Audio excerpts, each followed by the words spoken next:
Ooh. Nah, really quick. Let me take a sec. Oh god, why? Buttons, please. The unmute worked. Why is not... My scene change button is not working. Really? Never mind, now it is. Okay. Woo! Welcome on in. I see you. Oh, okay. Hexa, I'm jelly. Apparently, Hexa has been having om-nom-noms. Yeah, cooking over an open fire sort of deal out in the woods. Oh, that sounds nice. Nah, it's starting to get like warmer here and nicer, and I'm very torn because on the one hand I know that very soon it's going to get like uncomfortably warm most of the time, and I'm so not about that life. On the other hand, it's been gorgeous outside. I know Staged was mowing the lawn earlier, which is one of several reasons why stream was delayed even compared to when I thought it was going to start. Now he was mowing the lawn earlier. I've been doing gardening, planning stuff. Whew. It's a little crazy. There's just so much to do.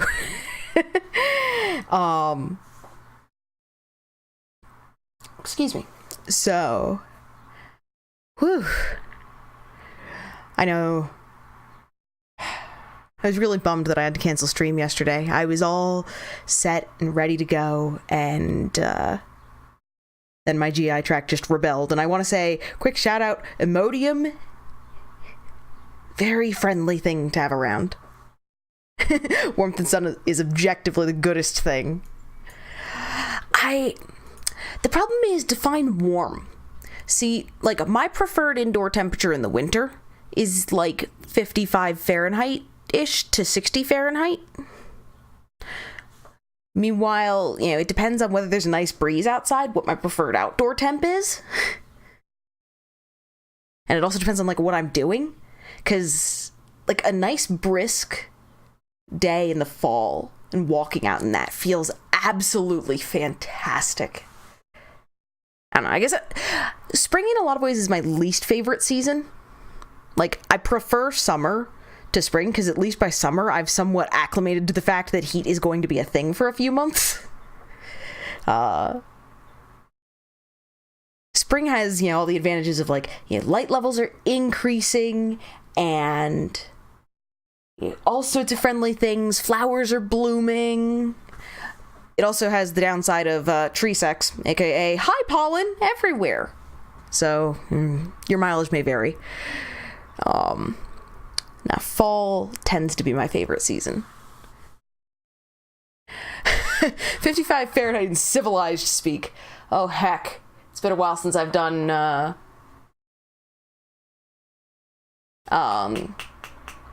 what is the word? It's not translation. Conversions.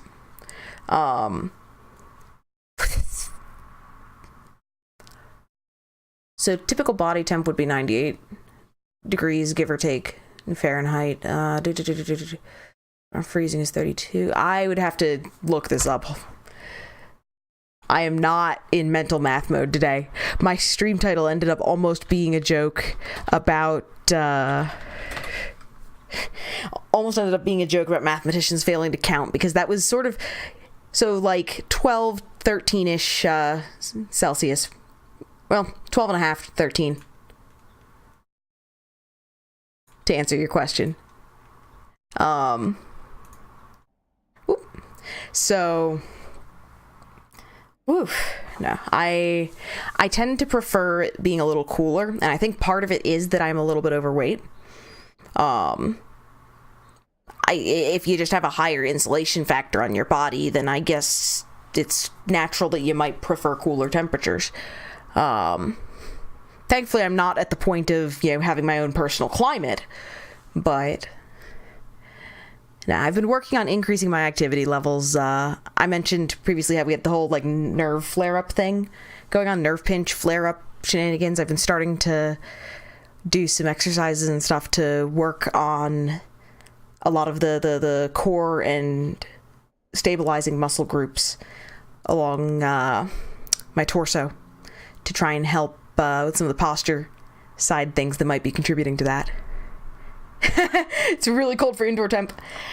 That's what I like to sleep in, for what it's worth. Like, 12-ish is closer to what I like for sleeping temperatures. I like it when it's cool enough that it's like cuddle weather, or you can curl up under a nice pile of blankets and not overheat. Yeah, see, one of the things that I've learned about myself over time is that tired equals cold and cold equals tired. If I get tired, then I tend to get cold.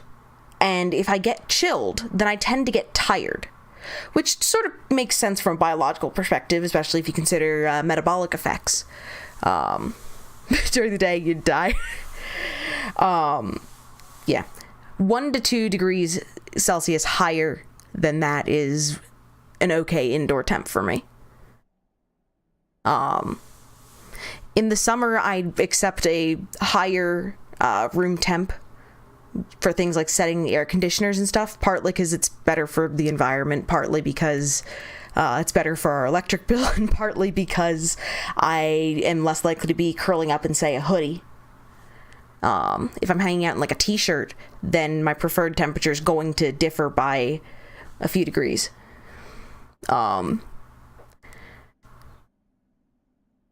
Which also, leads to the question of why don't I just hang out with, not a hoodie in the winter and keep the temperature warmer so that the stage doesn't freeze his butt off, or things like that. And to that I say, it's hoodie weather, damn it.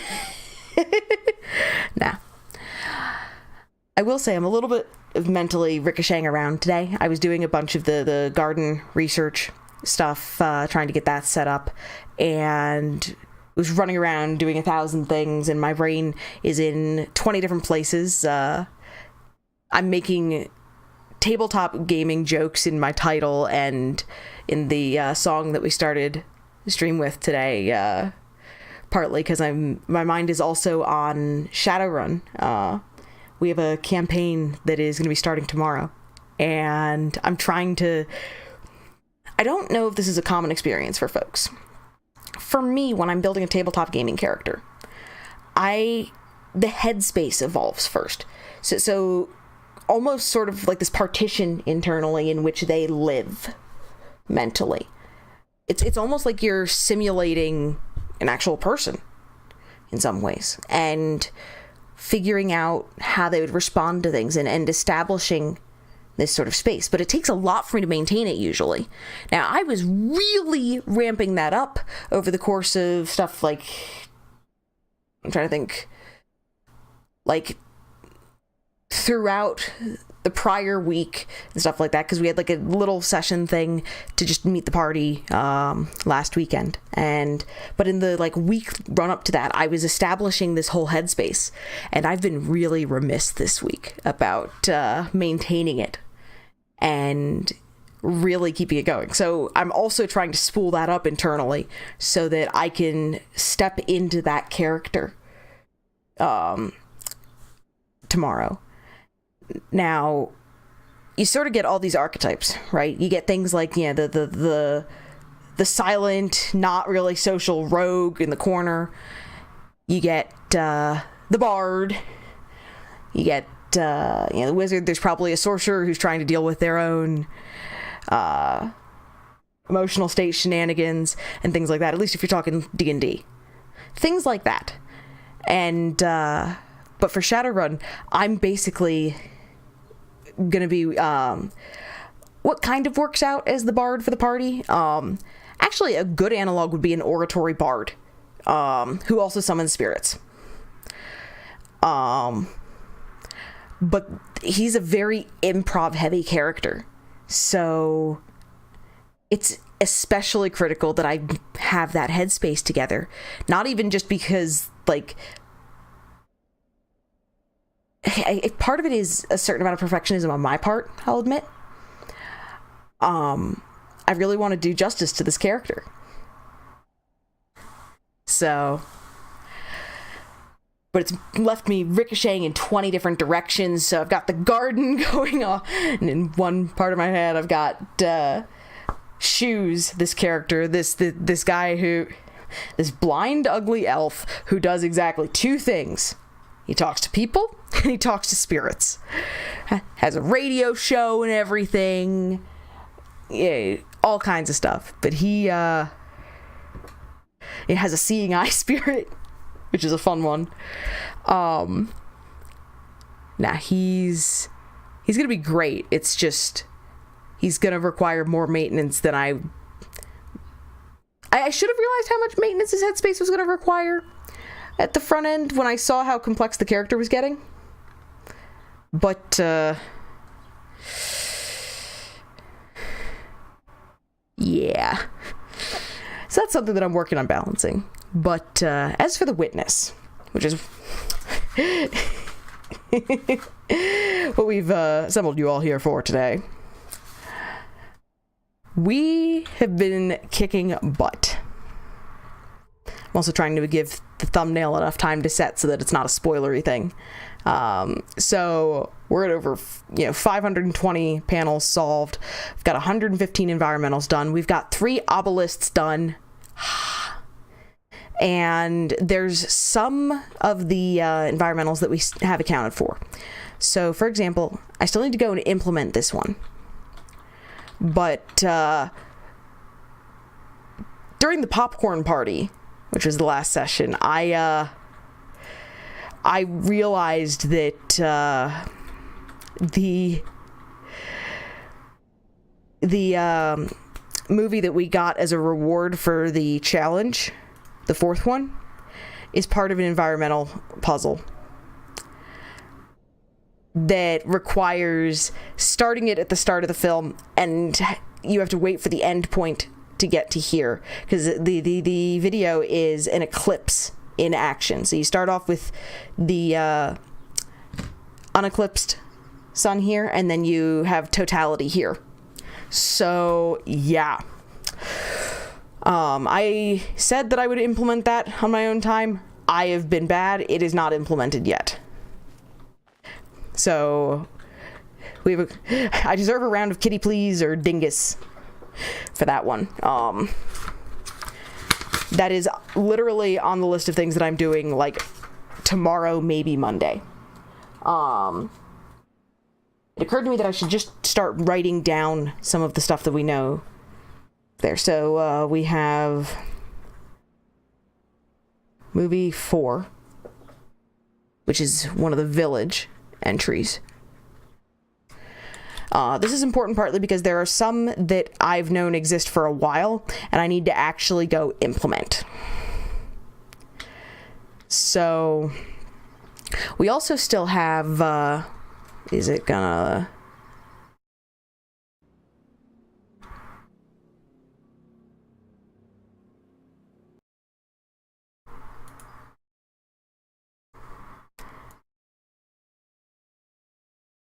Am I on the wrong...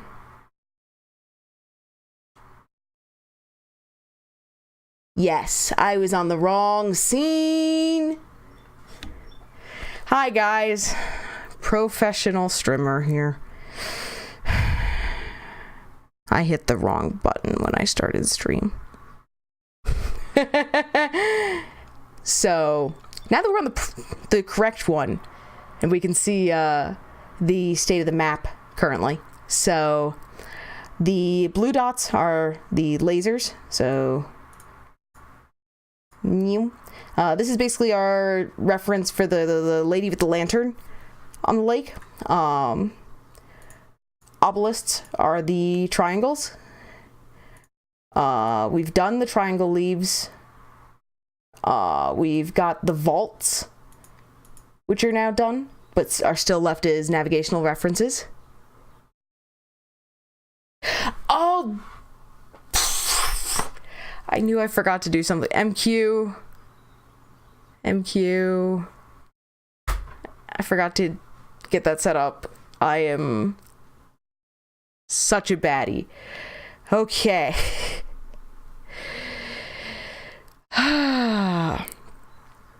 True.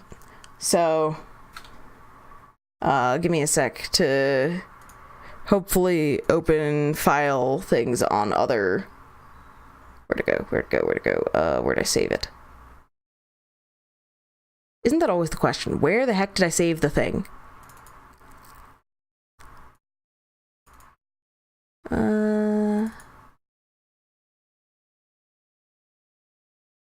Probably in that folder? No. Downloads? Aha.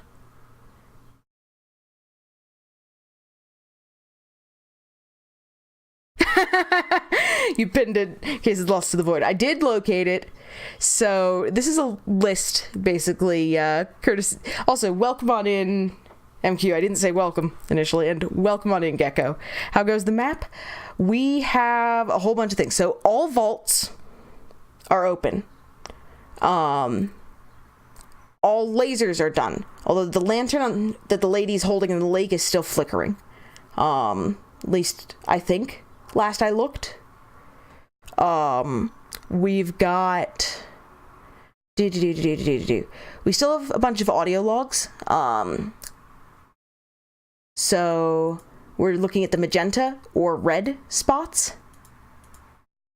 There's a bunch to still do. Oh, welcome on in, Worse. Welcome on in. Oh, hi, poets. I will absolutely kiss stage for you guys. Nah. I hope y'all are having a good day.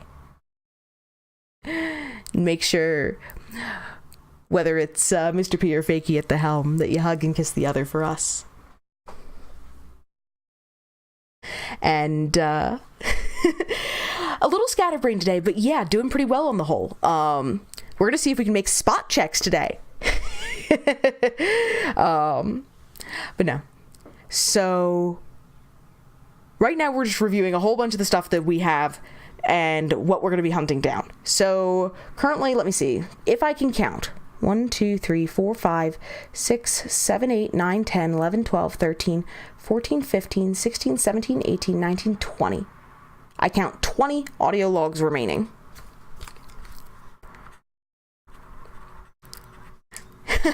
No problem. Do what you need to, and it's a pleasure having you come by. So,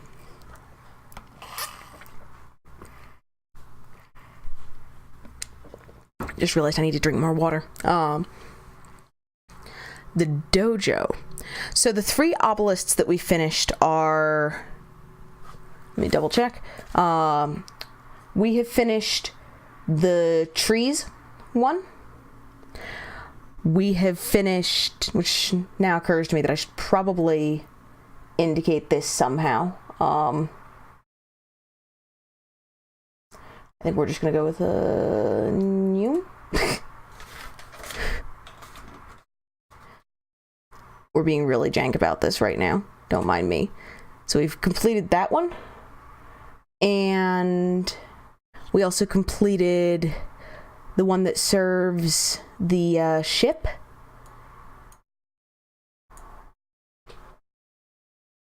Excuse me. And we finished... No, wrong one. The temple one. Which I guess would be what you're referring to. Worse here, coming up with the clever ideas. I told you guys, I am a little scatterbrained today. So, draw field shape. We're looking for triangle. We're looking for, no.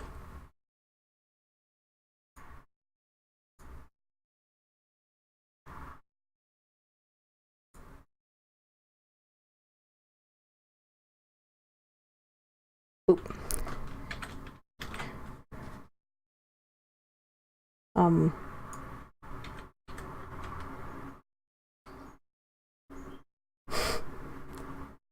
I sometimes don't get this program. Okay. They also just changed the icons in the latest update.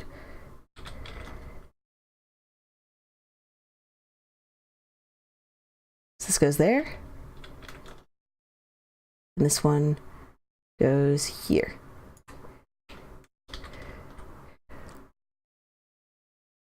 So, now, in terms of the list of environmentals we have left, MQ, I was supposed to put this in a slightly different form and have this be shown as an overlay, but I'm an absolute dingus. And yes, I do mean an absolute dingus.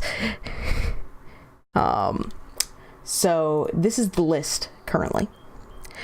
So let's see, this is the desert one, I believe, because that's got 4 remaining. This one's going to be the village. And this one is the mountain. Then. So. You thought dingus was the only dingus. So staged is the dingus. I am a dingus. He is a dunderbutt. I am the dunderbutt. That's totally how this works. So now we've got all this stuff going on, and it occurs to me that now for let's see, we are gonna undo those just so that those aren't even like weird smudges. We're gonna leave the vaults turned off for the moment. I think, maybe. We'll leave them turned off for the moment so that the lasers are there for navigation purposes in terms of getting relative positions and stuff like that, and the obelisks as well. So that's where we're at. So I'm also really quickly going over the obelisk stuff a sec to confirm what we know. So I still need to go do this one. I promised I would do it before the next session. I failed. I'm a dingus. Yes, we should totally shame me for this endlessly. I will get to it tomorrow. Tomorrow, maybe Monday. So that is the one associated with the 4th movie. So there's 2 here, which, so trying to think through, because a bunch of the really like squiggly convoluted ones key off of the manhole cover, or not the manhole, the open manhole. So okay, I think that looks like it was one of those. This probably, this. I'm trying to determine whether I think this is one of those or not. I'm not certain as to this one currently. And then we have this one down here. So of these 4, one of them we know what it is, concretely. It might just be that I'm failing a memory check for others. So among these 4, then, this is absolutely the one that's over by the starting area. There we go. Psalm 46 is the 4th movie. Thank you, MQ, for helping answer the question. So we have the entrance at tutorial, which ties to the village one.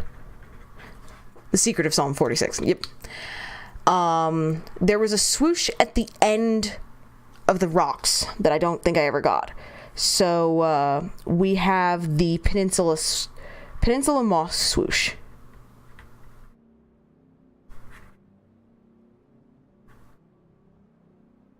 I swear that's a technical term. An incredibly precise one. There is, let's see. This is, so there were also castle ones that traveled across the crenellations. So this might be one of those. Alternatively, let's see. I'm trying to figure out where one puzzle drew to, because there's one that was like all the way along here.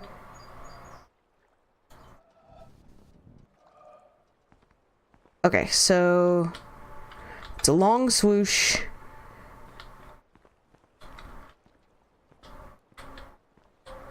I think goes around the whole thing.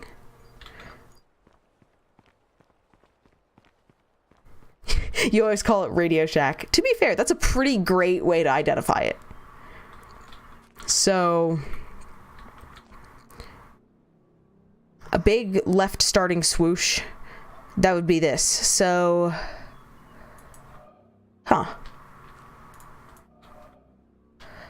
this is probably one of the castle crenellations, if I had to guess. So, we are going to put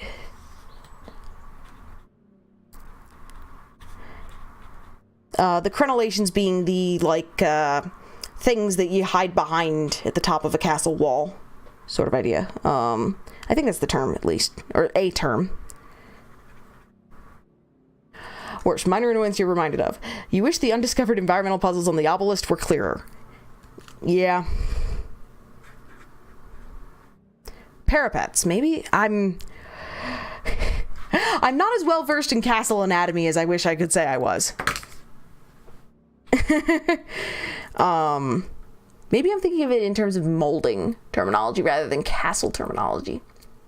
I don't know. Parapets have crenellations. Okay. So that leaves, I think that, I'm trying to remember which side the moss swoosh at the end starts on. I think that the starting bulb is on the right side of it, which would make that this, which means we have one unaccounted for on this side. So we know what half of the village ones are.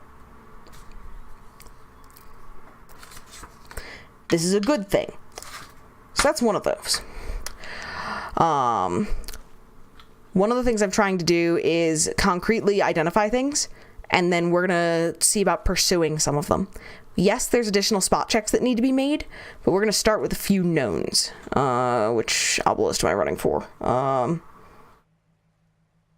Mountain or desert? Desert's a long way away, and I'm not going to run for that one. But we will go check the mountain.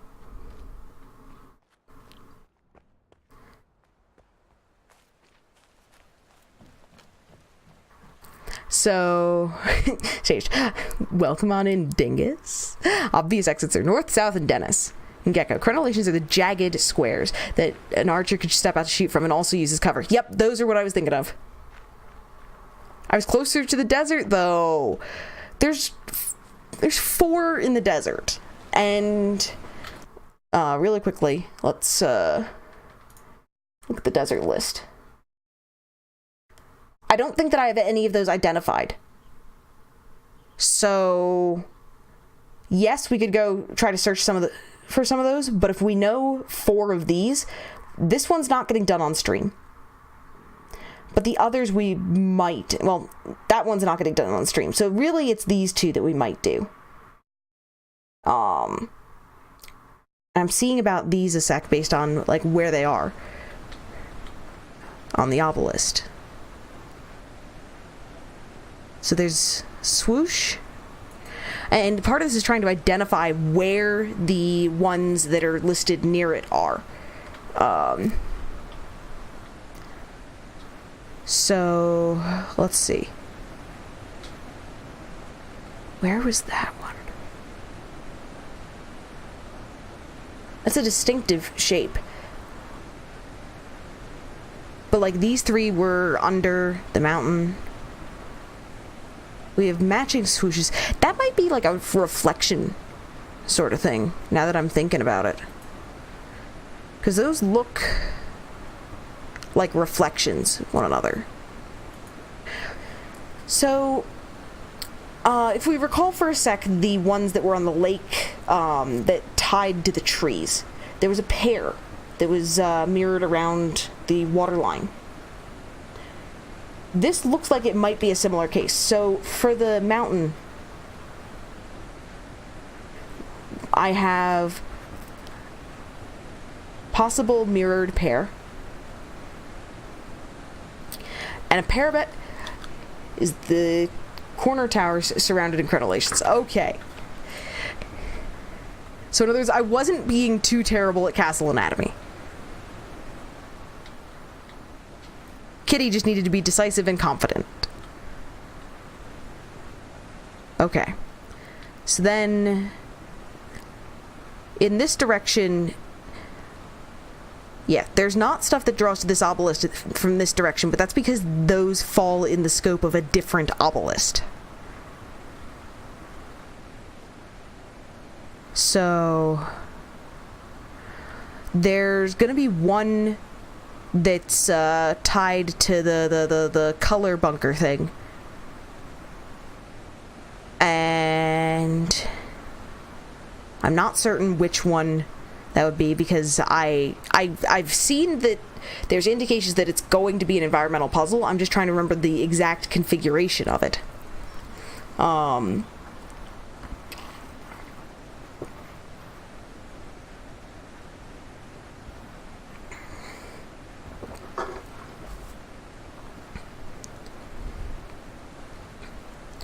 And so we have some of these, which... Okay, so, wait, these, I think, are some of the ones from the, like, pillars and stuff that are at the top of the mountain. Does that roughly correspond? Yeah. Okay. So that's where a bunch of the, like, tiny circled ones with the weird swoosh patterns come from. I think.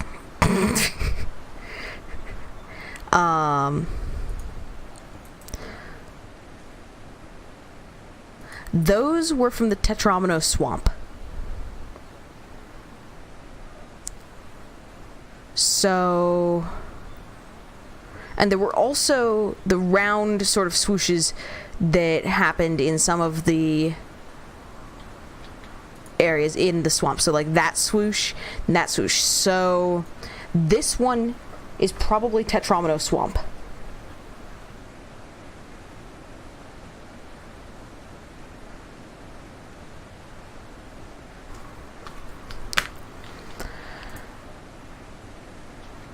At least that feels right. Make sure there's nothing at the bottom. So this means that we have a supposition regarding a pair of them on this obelisk and an assertion for location on another. So as for these, so if these are drawing from things like the Tetramino swamp and the top of the mountain,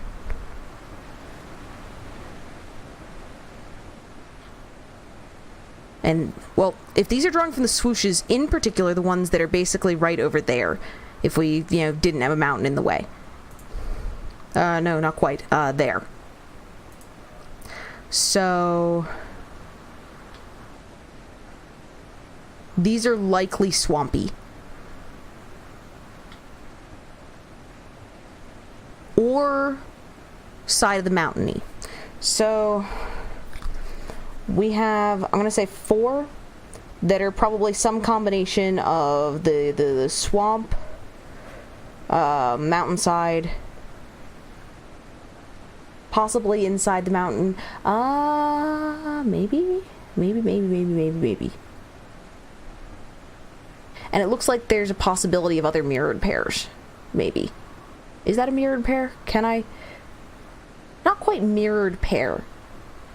But the top and the bottom one on here are notable. They feel like something that's viewed from a... So, for example, a puzzle that's just viewed from a different angle that can be gotten from other places because reflections are weird, sort of thing.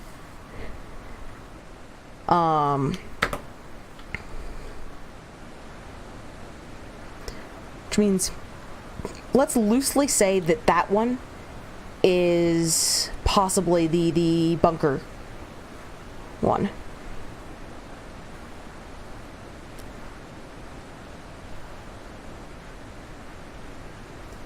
The green bunker one.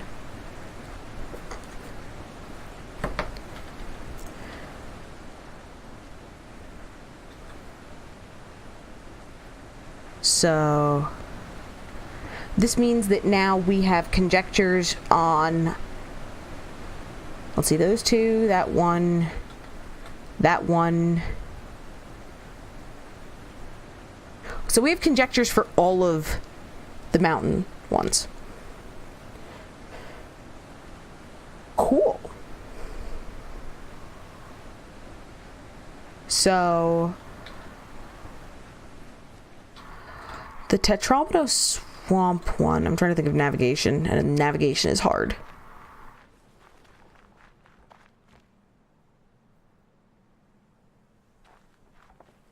This is one of the mountain entrances, yeah? Yeah. And there's this. So there's a half circle up there.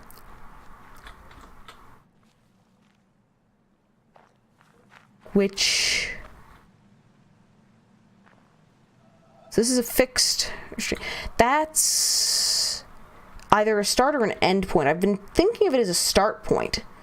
But... it's equally likely to be an end point.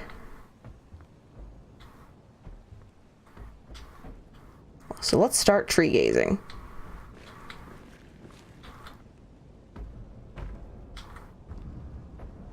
Or is this one that I've already done? Because I know that I've noticed that one up there. I forget if I have done it.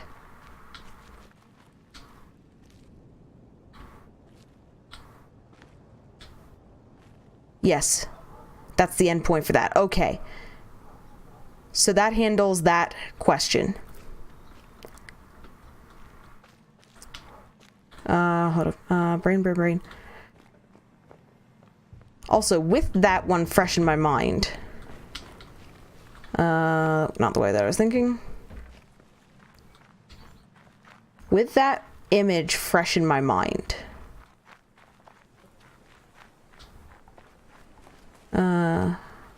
Overshooting everywhere.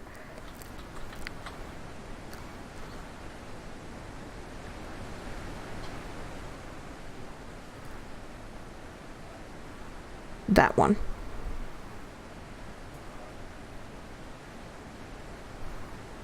Yes. So that one draws to there, which continues to go along with our assertions regarding where these three faces actually correspond to. It might seem like basic directions are a really obvious thing. I get turned around so easily that this is relevant, like, information. Much to my chagrin. So, you love that area in the mountain? It is fantastic. So... am I thinking the right place? Maybe?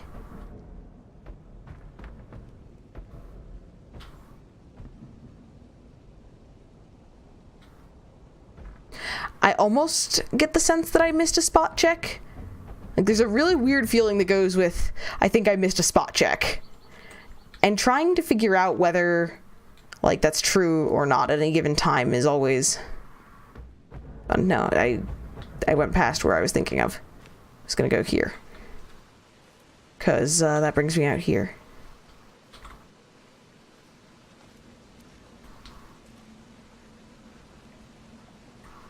So one of the things that I've been remiss in, as a whole through this playthrough, is looking up.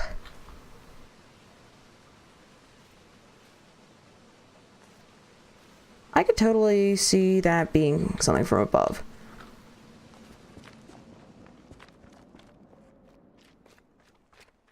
Depending on the angles for viewing it.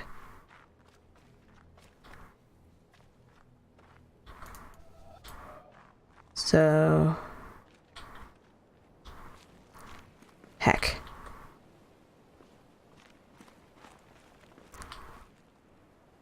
Trust nothing. That's what this game has taught me. Trust nothing.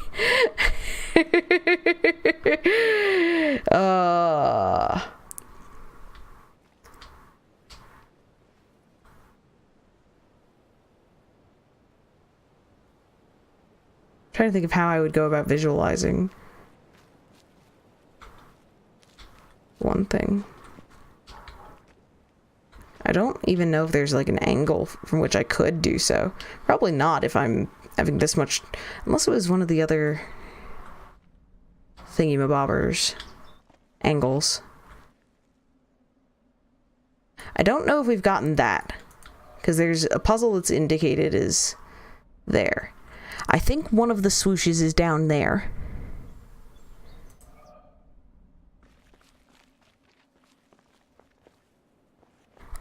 a lot of what we're doing right now is literally just continuing to look at things with fresh eyes, you know, just go through there again and see if I can spot something new. Okay. So this is the vantage point that's been for a bunch of these, which we see we've gotten some of these. This is the swoosh that I'm thinking of, I think. Yeah, so starting here and continuing there is a swoosh. It's one that I've known about for ages and just I kept getting flustered over and saying screw it, because trying to keep track of which one I needed was a pain. So it's this one. So now I have to think about how far away can I do this from? Not from there. Can I do it, assuming I'm competent, from up here? Can we snipe it?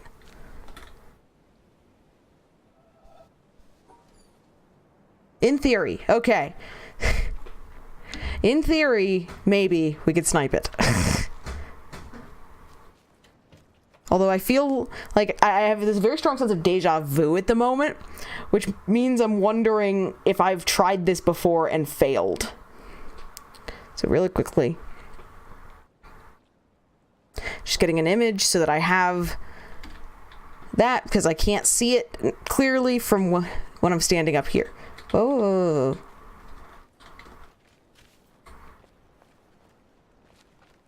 Spotted something odd, and I don't know if it's relevant.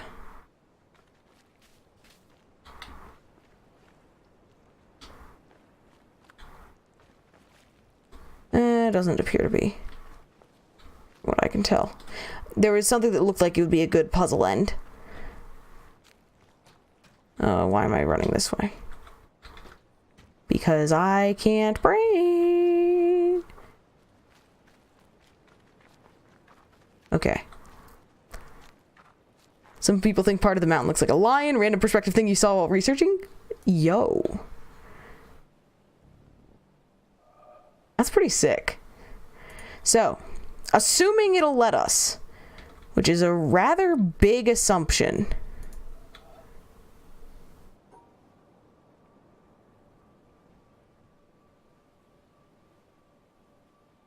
So we would need...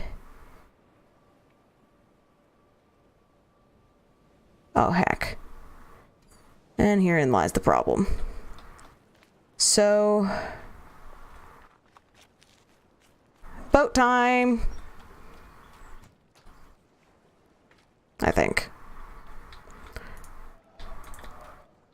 That's why they have the shields there.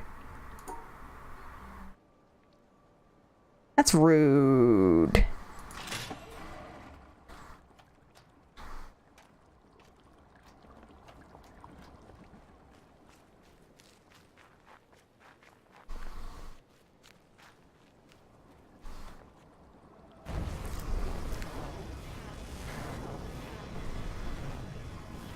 Now, here's the question. Is there a terminal end available?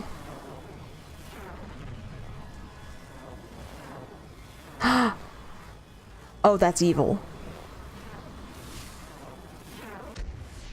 I think I get it.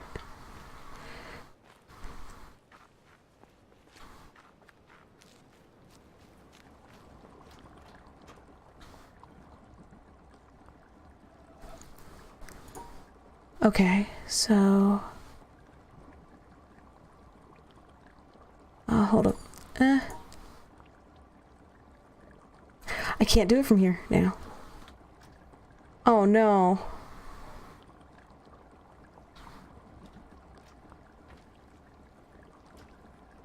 So here's the kicker. So the end point is there.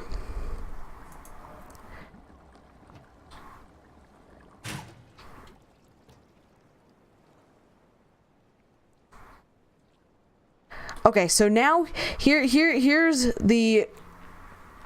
Oh god. So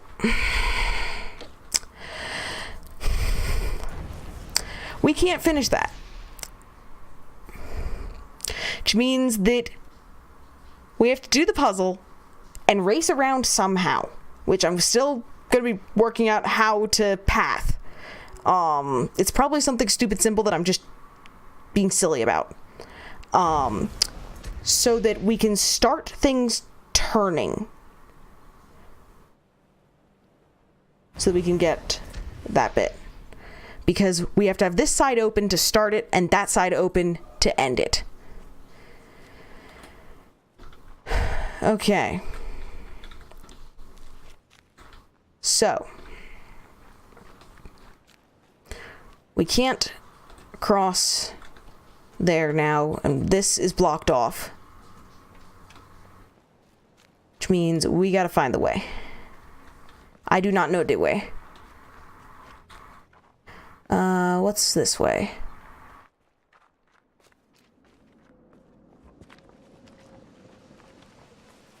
And is it helpful? So this door is open, which leads us to here. That's slow.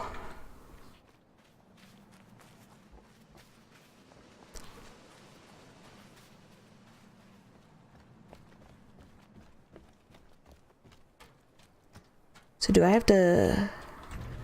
Oh, heck. Yeah, it's significantly faster than riding the yellow platform. I know, I'm just... Bleh.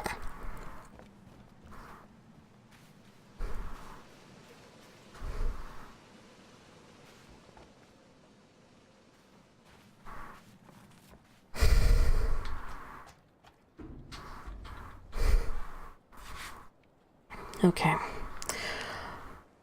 I'm also probably making, like, bad logic decisions in portions of this, so...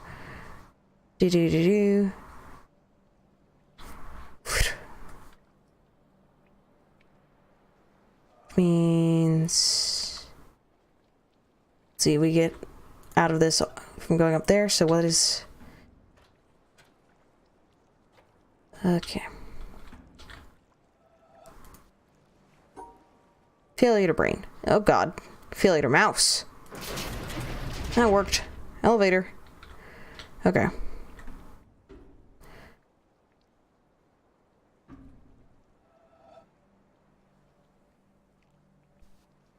Which also means we're gonna set this up.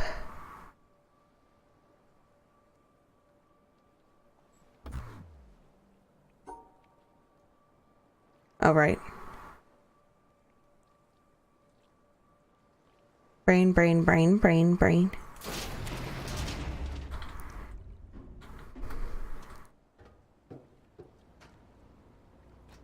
This is still slow.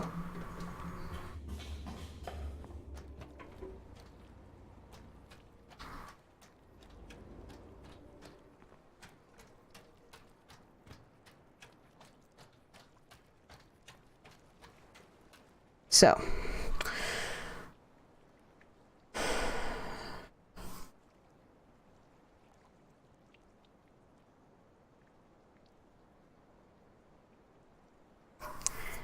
That side has to be open to start it. And this side has to be open to end it.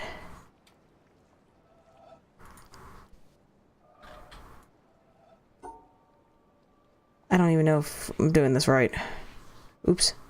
Brain. Oh god. Brain. Mouse. Hand. Work together.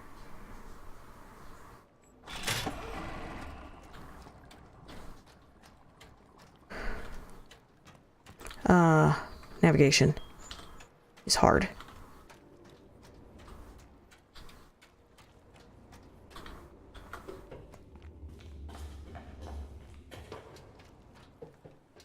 Oh.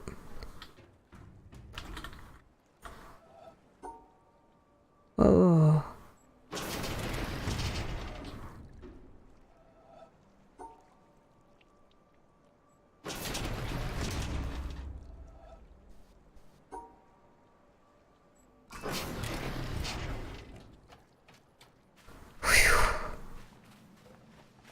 Heck.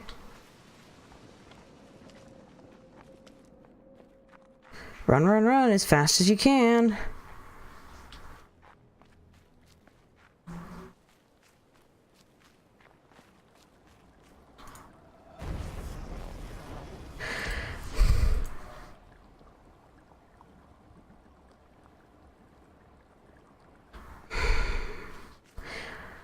So, I don't know which configuration we need to start in.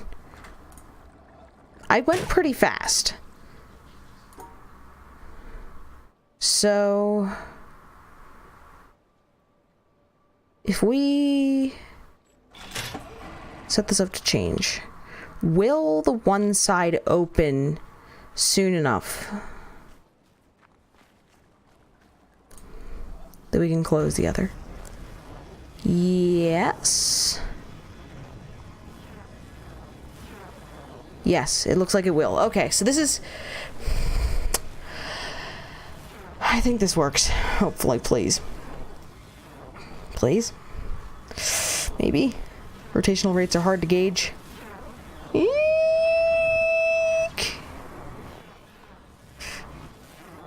It's gonna be tight.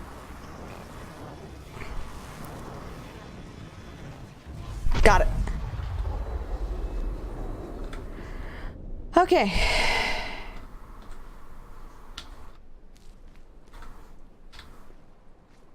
That works. That one's annoying. So that means that we just got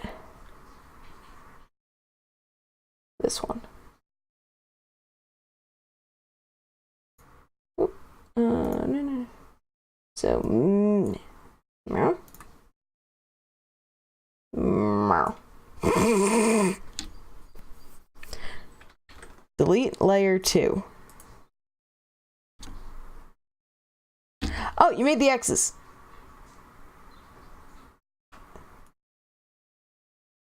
That you did.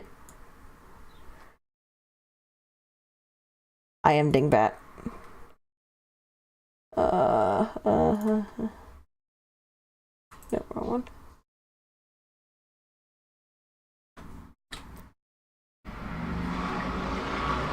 So, hold up a sec. Let's go back to before I put the stupid X. And professional streamer. Delete the puzzle on layer 2. Gotcha. So we done did that one. Okay. So that is one of the 20 that remained. Okay. So...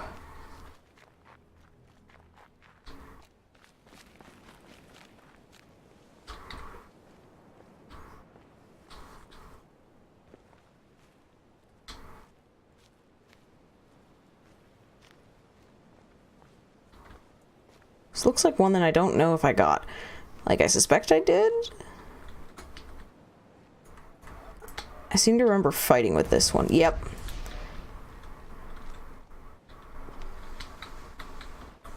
Did I get this one? Yep. Okay. So some of the ones that I was pretty sure I'd gotten, but wasn't 100% certain, we just confirmed.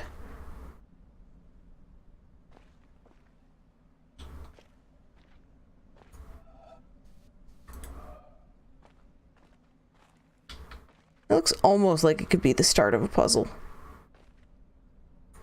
Over there. Leading into one there. But the laser would be in the way.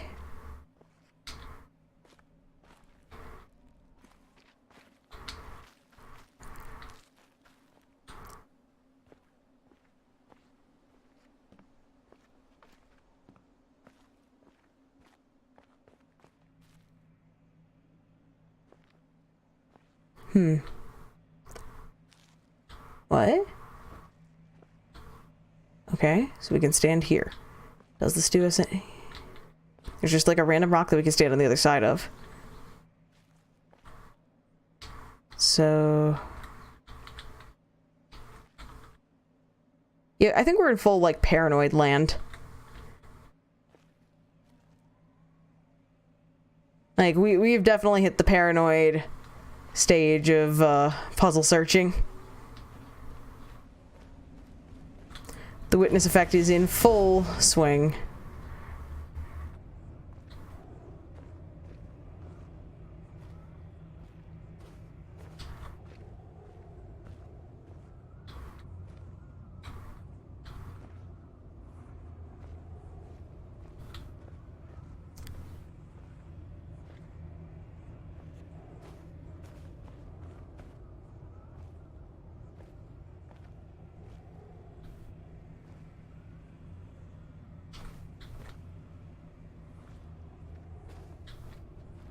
Huh.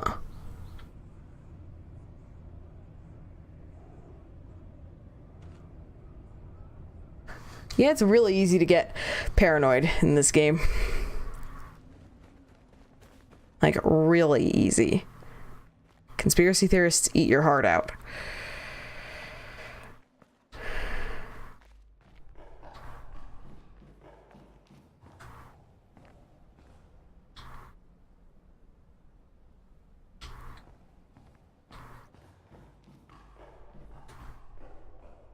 Okay.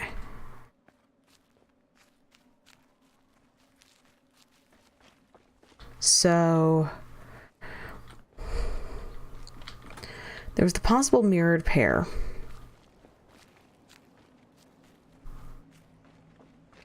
Oh.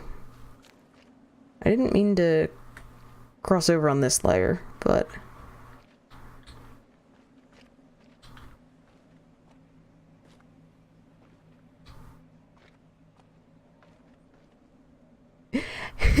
a kitty friend?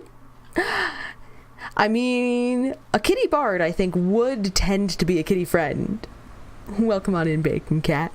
I appreciate your name. Now, we are working our way through completion-y shenanigans in The Witness. How are you doing today? Okay.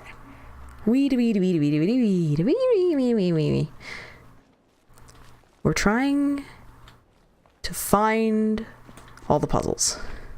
But the puzzles do not want to be found. No, I'm not going to start playing with the elevator again, guys.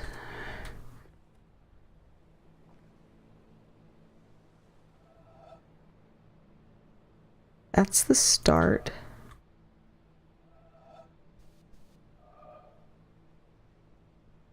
You doing well? And you love this game so much? I have fallen in love with this game. We've been having... So... You just got a new speedrun version. It'll last 25 minutes, 30 seconds. Woo! Any particular category you doing?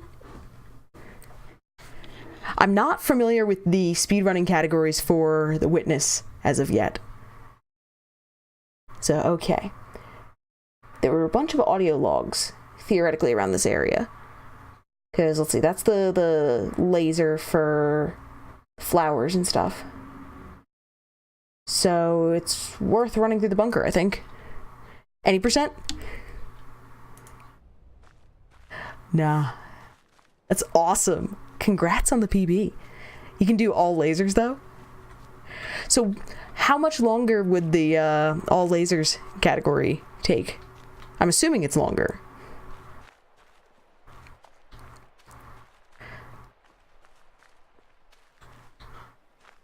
Stick to any percent mainly? I got you. Okay. So, right now I'm trying to make a whole bunch of spot checks because we're also hunting down audio logs. It occurs to me that I should probably show more concretely where we are. This has all been done blind.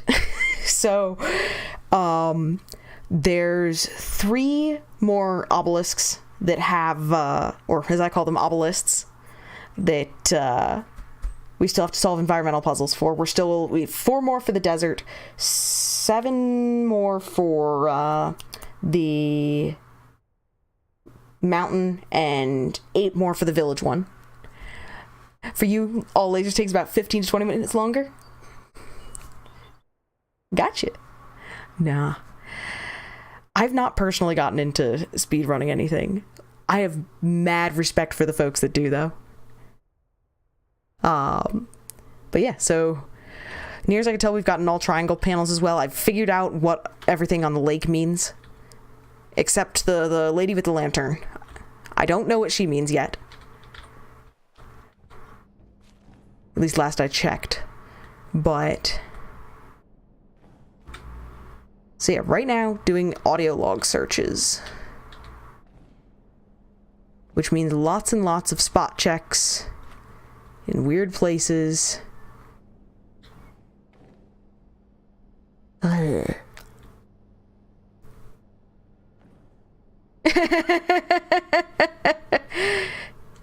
100% is a meme for the reason discovered last stream. Yeah. We've gotten that one, I think. Yeah, because that one, I think we, was it viewed it from in there? That sounds right.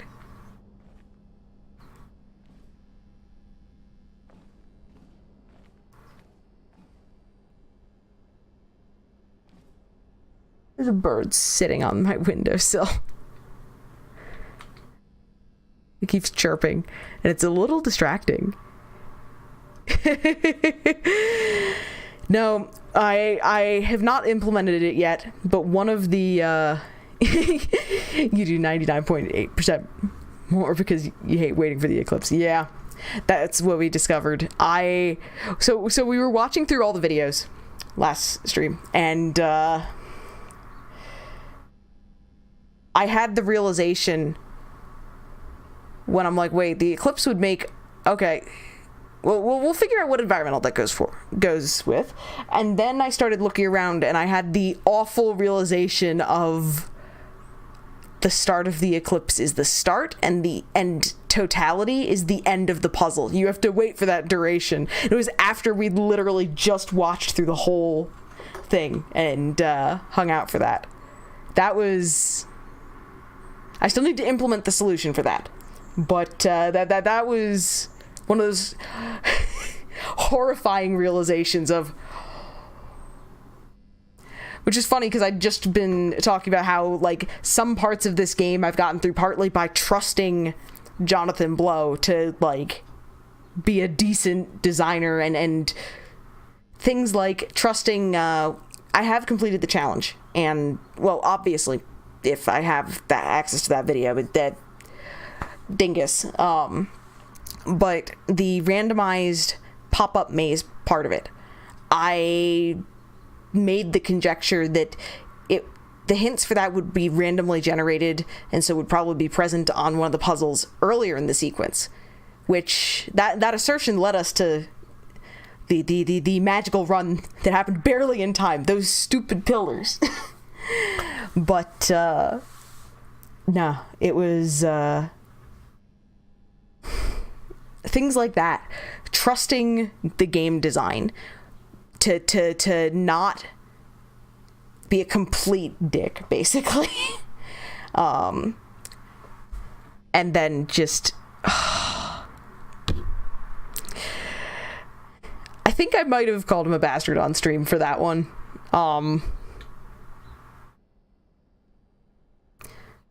So no, the bar is broken up, so unless it was from a distance, I wouldn't use that for environmental. Could totally see hiding an audio log on a ledge, because they've hid some of them in pretty obnoxious places. Totally see one of those shelves, since they wouldn't be visible from in there.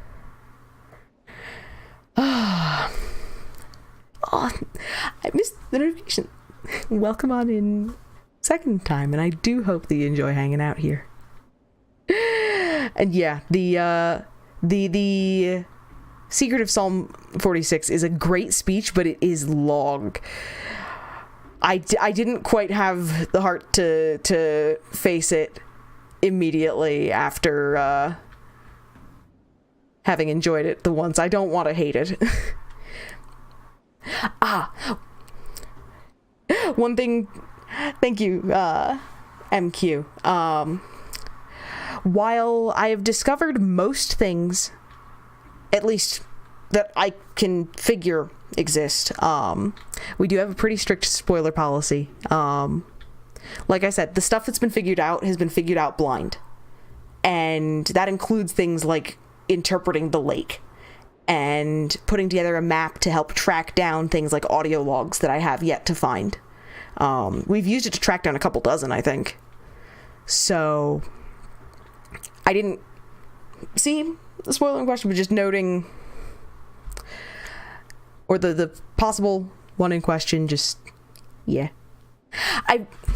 One of the things that is, if you have a strict spoiler policy, is something that necessarily comes up is the feel bad moment of someone coming into a stream and having one of their early messages purged. And I bleh.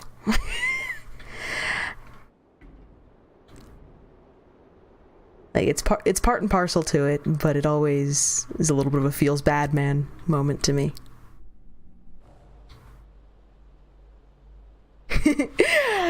Nah, you got that. It feels so cool once you figure out the lake.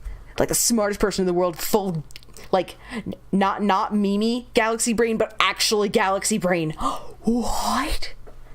It was hilarious though, because at first I was like, how the heck do I start mapping this? And then I realized that the game provides you one in the form of the boat map. So we've been working with a snip from that and using that. I don't have everything on the list at the moment because, let's see, we have vaults and stuff. I used that to track down 3 vaults, I think.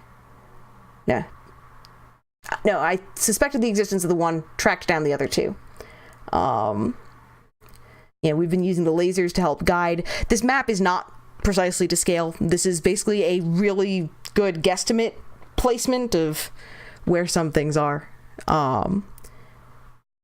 So the pink and red spots are audio logs that we still have to find. And the white triangles are now completed obelisks. Blue spots are lasers, and as for how we've used this to track down audio logs, if I undo the checked off layer, we've gotten a lot, partly due to this whole map. And it also suggested things like the existence of the area, the second stage of the mountain, if you will.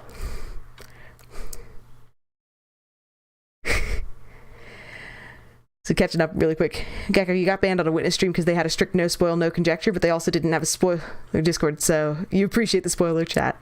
I'm glad. A big thing is I understand that this is something folks love and want to be able to talk about it, and there's also, you know, folks might come in and not know what my information state is, want to ask others, want to just sit there and share the hype over things like, oh my god, it's gonna happen soon, oh!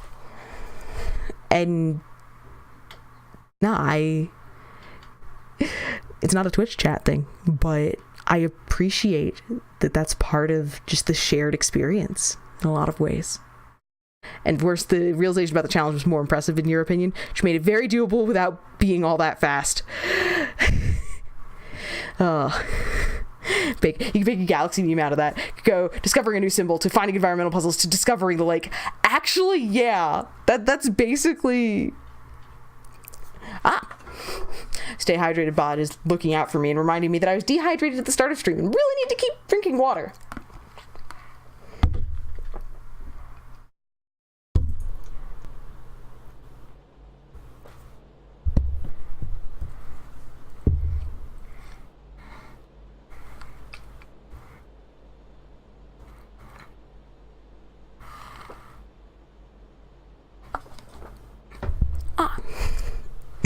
Oh, excuse me.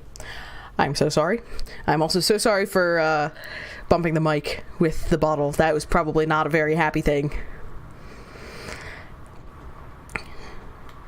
So I will need to refine the locations for some of the audio logs, I think. Just to make sure that we're, like, looking in the right places. Because, like, I could totally see this whole area having a high density of stuff. Right, that's the distinctive one. I was trying to remember what the heck it was from. So that's that super distinctive one.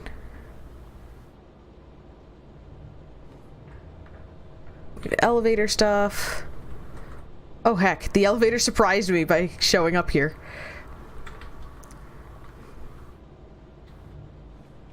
So then go up. Or, not. Had I checked the bottom floor?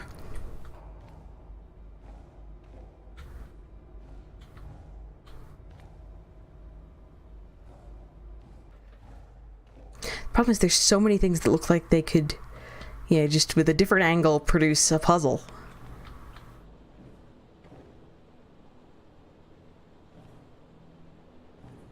So we have some lights being out. Don't know if that's significant.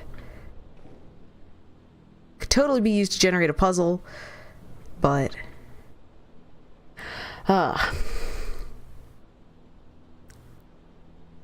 worse, from the comment about the pillars, you think Bacon Cat might not know about the thing if you want to impress a witness runner.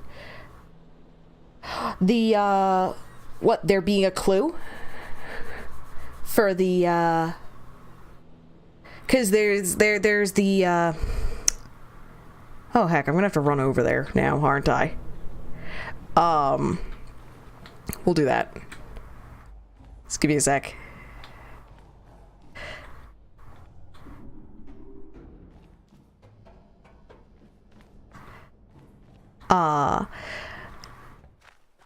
This is probably not the most efficient path. Trying to remember where the closest entrance is. The fact that the way through the pop-up maze is signaled. I think that's what Worse is referring to.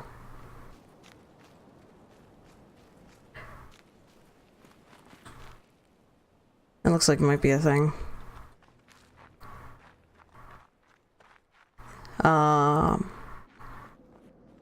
I think this gets me close enough. This is a bit of a hike. I just don't have it ready, or a snip or anything at hand that would be convenient. Welcome to my... Yeah. I suspected. But, if we're already here, we'll hit it again. So this is the pop-up maze area. And you end up with screens that have the puzzles on them. Now, after getting jump scared multiple times and all kinds of hex and silliness, I counted when I was running through the room at one point to see, because if the conjecture was based on the fact that in order to have there be a hint or a clue, because even things like environmentals, there's really good sorts of clues for, and once you know that they exist, then you get this interlocking set of things, like the obelisks can help point you towards things, for example. So, understanding this, in order to have, since the maze was randomly generated, in order to have a clue for the randomly generated maze, unless there was like some convoluted set of rules and guidelines or things like that, you would have to have a tangible clue that's randomizable, which suggests that it would have been one of the earlier puzzles in the randomized sequence. Ended up determining that it was this one. So if you take a look at this puzzle when you're solving it, the path indicated with... So there's two spots that you have to route through. Those are where the puzzles are going to be located that you have to do on your way through. And you have to... It'll also indicate to you the clear route through, because it ends up being one of those, like, paths are broken style puzzles. But, no, the thing that was crazy about it is... What was it? The run that succeeded. I didn't realize that it was a clock. I didn't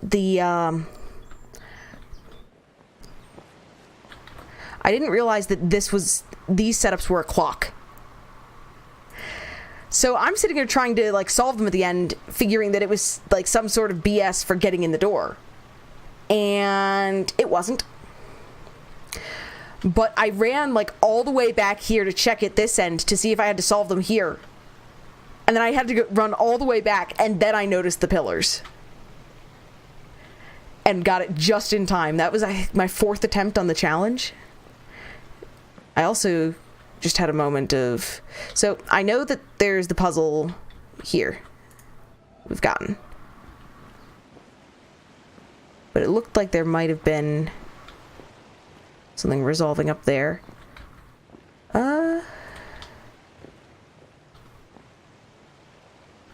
So many places it looks like puzzles are trying to resolve.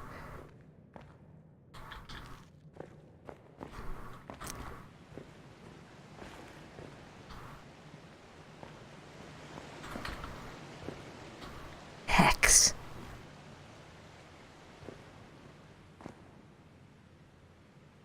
But yeah. Playgrounds, the final part of the Galaxy Brain meme is completing the game in 1 minute. There we go. And welcome on in. So, make it for all the ladies you finish by completing the challenge. You managed to figure that out on your own in one of your earlier challenge runs of your blind playthrough. And yep, Hexa, we welcome on back. We ran back here partly to talk through one of the, basically how I did the logic for part of the challenge. And also, there was something else. I happened to be like sort of close to an entrance, except not quite. Excuse me. I'm so sorry. Originally we were looking for, whatchamacallums. Originally we were looking for audio logs. I hear a kitten. I hear Stompy Cat.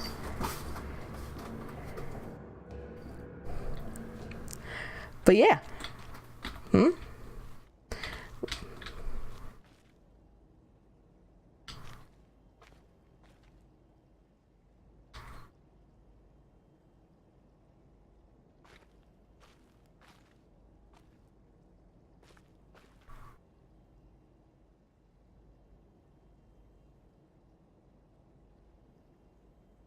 I've described how sometimes there's that, like, missed a spot check feel. I don't know.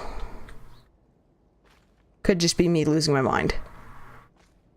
The witness tends to do that to folks. Oh god. There's the door.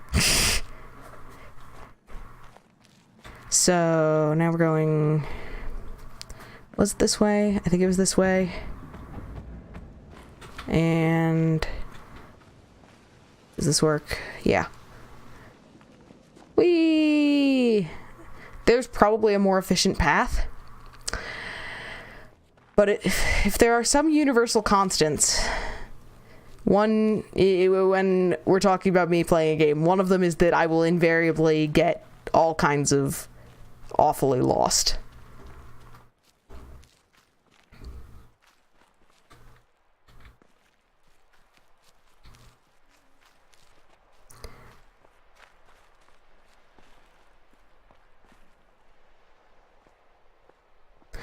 And I'm just looking around, and there's like 1,001 places I can think of one, like just placing an audio log, especially after some of the really rude ones, like towards the entrance, like the one that you have to be like 30 feet away from in order to see.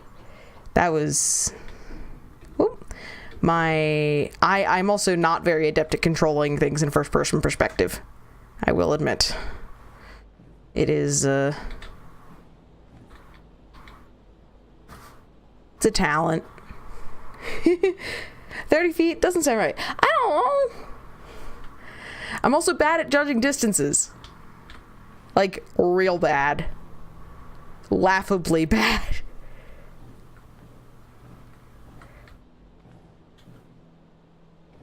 Okay. Run up the stairs.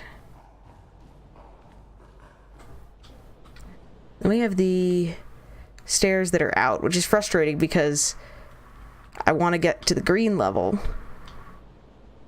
Oh god, the blue's hurting my eyes. The other thing to note is that I'm having a hard time seeing in the blue area, partly because I have a blue light filter, on my rig, which I do keep on when gaming and fun things like that, even on stream. And so all I see is wallow blue, basically, because for some reason it strips out a lot of the happy contrast that would normally be achieved.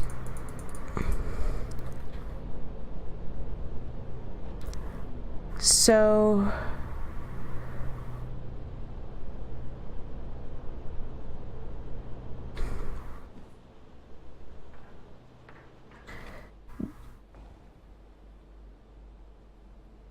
green, blue, stairs are broken. Green, stairs are broken, right? I know I said I wasn't going to do the damn elevator. Guess what, guys? We're doing the damn elevator. We're going to be a little smarter about this, though. It's going to mean a little bit of a detour, but it should... Oh, God. Should mean that I complete it faster. I'm going up to where it's viewable under white light.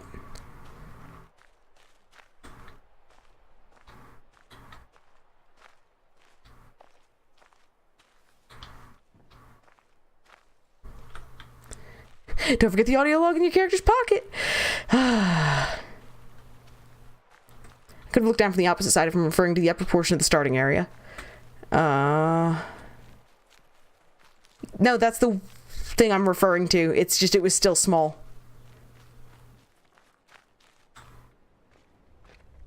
Like, I was stunned that I made the spot check. So this looks weird to me. Because it looks like it's... If it was properly occluded, it would be its own terminal end of a puzzle.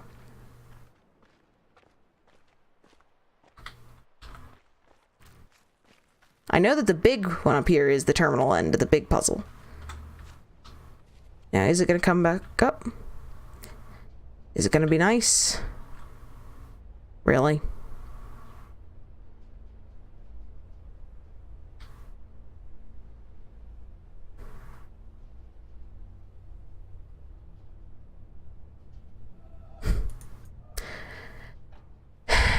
What kind of game is this? Orange! Welcome on in. This is a puzzle game. It is basically line puzzles the game. And it is awesome. It's also an interesting meditation on, like, learning and stuff. Ah, yeah, I did see your message. I was a baddie and did not reply. Let me make a note to reply.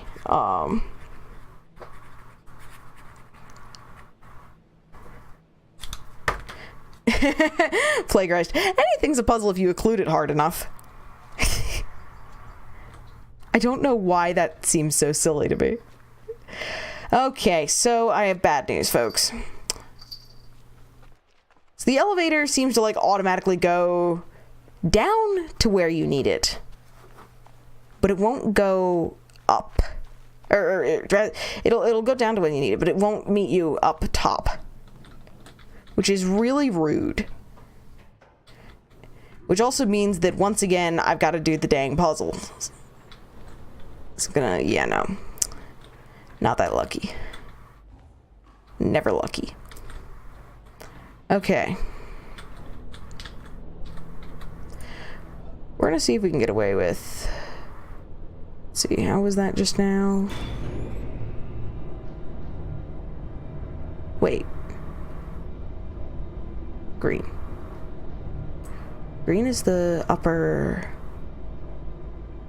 Wait a second. I've been trying to get into the green area for a while.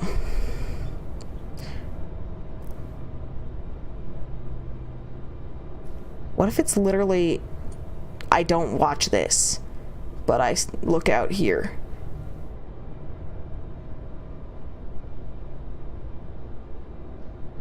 This is the blue-green area, which we're gonna have to come back to.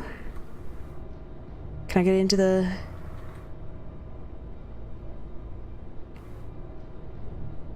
Is it gonna let me?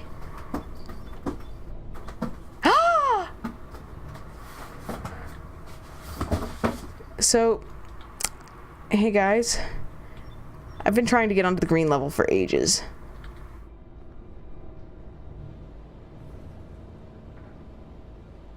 Oh, heck.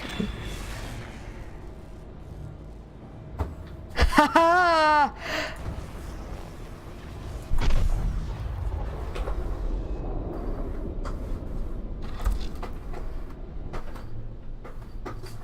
I'm a dingbat.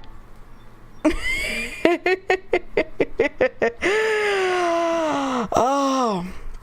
So we've known about the existence of this puzzle for, ages. Like, ages and ages and ages.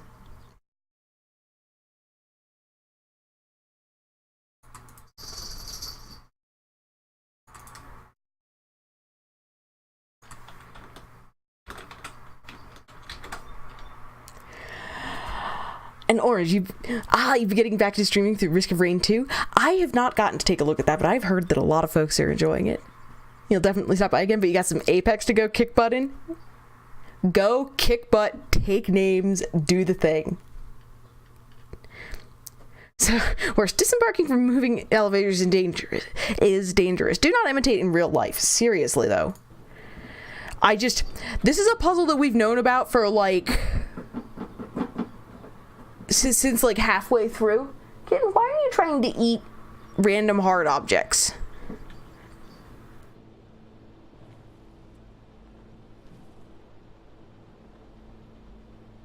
So, yay.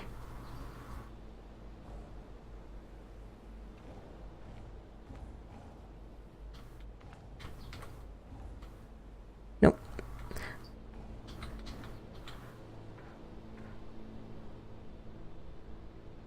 So there's elevators still in use that don't stop moving and turn around at the top. Okay, so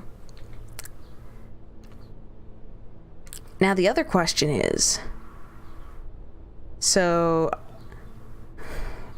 quick thing, since we know that this configuration will take us up to the top.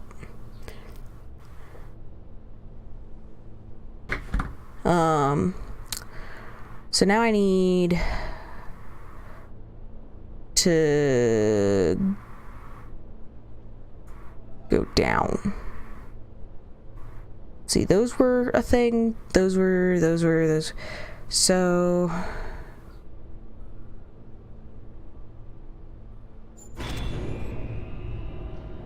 no, well, that'll let me at least figure things out. Oh, capture. Thank you. Have I mentioned that I'm a dingbat sometimes? Okay, so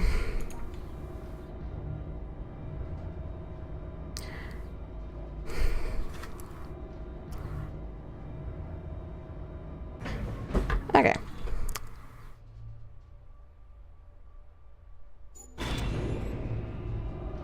That gets me to somewhere. So there's another level then that is blocked off, generally.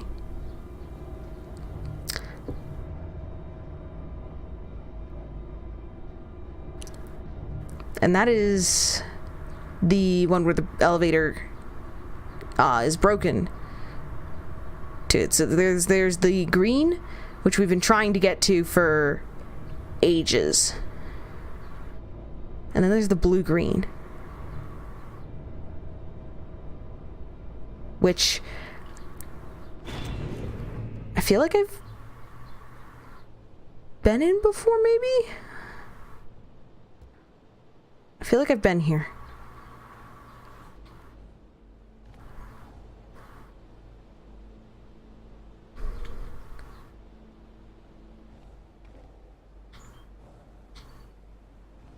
Okay.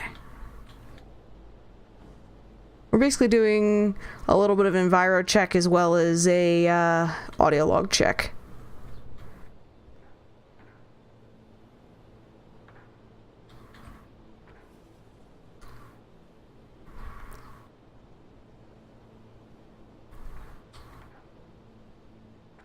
Okay.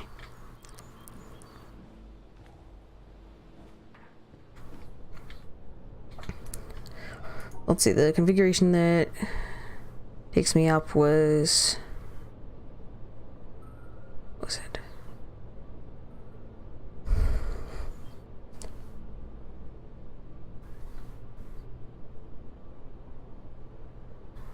It was...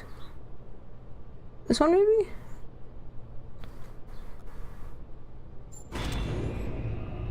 Ah, that works. Plaguerise, you looked them up, they're called paternoster lifts. That's a little silly. Like, just... elevator turns around when it gets to the top, just NBD.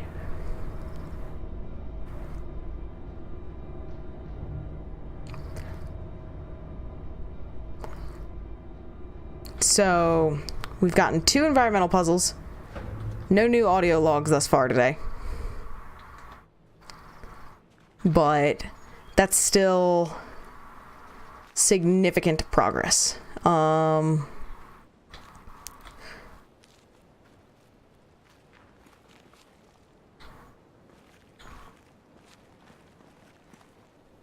Yeah, I'm in full, like, witness effect here. I'm seeing possible circles and things in, like, or possible line puzzles in, like, pretty much every shadow. It is certainly a thing.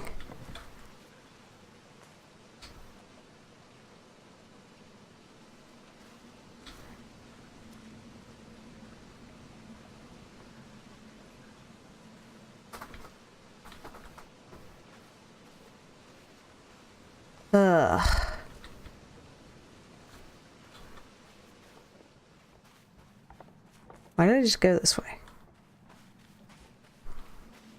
We're gonna see if I can actually use this place as a possible shortcut. Maybe. If I don't get distracted. Okay. No. I need to go up. Maybe?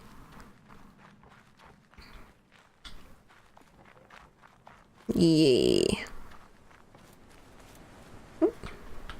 So, yep, that was the one swoosh, and that was that one. So, environmentals over towards the bunker and stuff are done.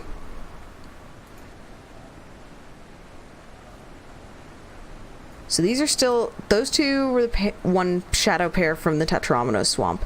That's the one from inside the mountain. That was another Tetromino Swamp shadow one. This is, let's see, that's from the other end of the Tetromino Swamp, so is that. So is that.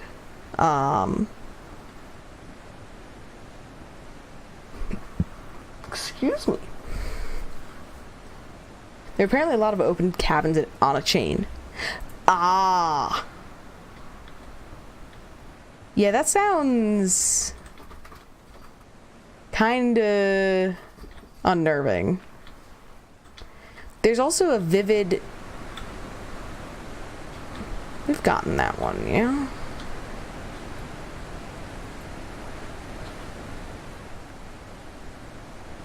I think we got that one. Maybe. I forget where we got it from, though.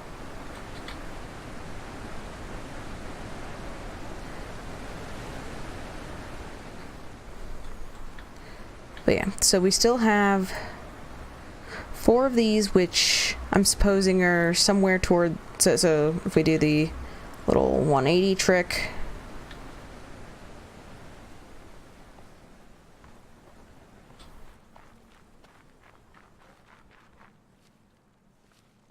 So yeah, those are going to be somewhere in there. Which means we're heading back to the swamp. So it's very similar to a ski lift and about as safe. We've gotten the sky swoosh there. That was a fun one.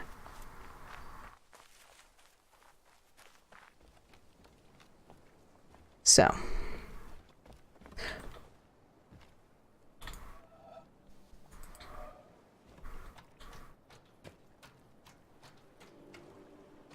Oh. Totally looks like there's something that could be one up there. Like a circle there and a swoosh there.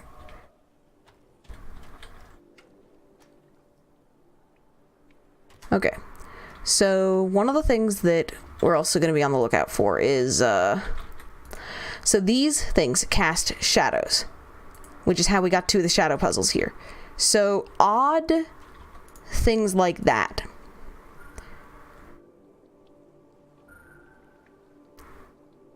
are one of the things that we are keeping an eye out for. Just stuff that casts weird shadows, a whole bunch of things. I'm also going to take a look. So it's these 4 that I'm currently searching for. These are ones that I suspect are a mirrored pair, or maybe something that's like visible from multiple sides. I don't know, but yeah. So, shadow puzzles.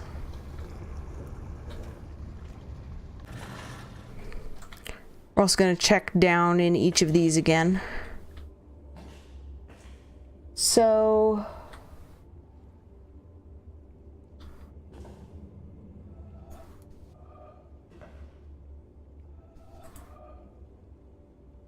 this looks like it should be one.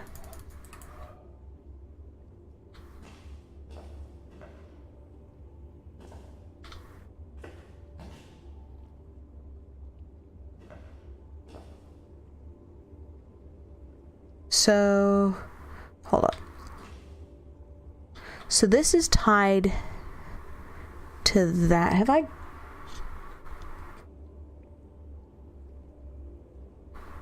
I think we've gotten something of this shape. Probably. I don't see it on the list, basically. So, I'm still gonna confirm.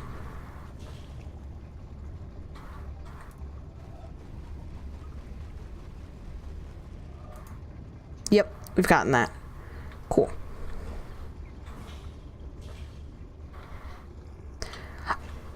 Oh, and they were trying to give you a hint about it by having things be like behind other translucent surfaces. Okay. So that's that one. We're gonna glance up here.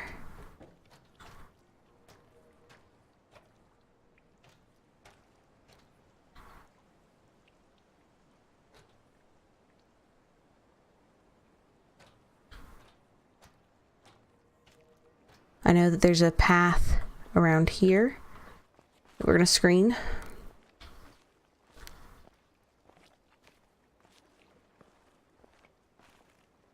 Puzzles can resolve out of nowhere, so we're trying to be mindful of this fact. A lot of this really does boil down to walking around, just making spot checks, and being cognizant of where certain puzzles have been from or draw to.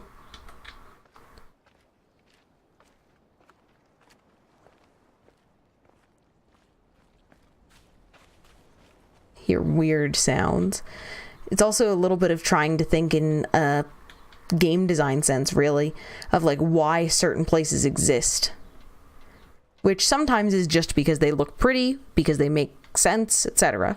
But it can also be because of something that you're supposed to be visualizing from there.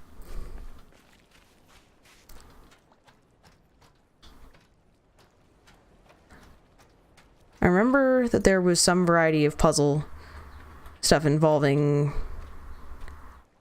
the framework here and the boat.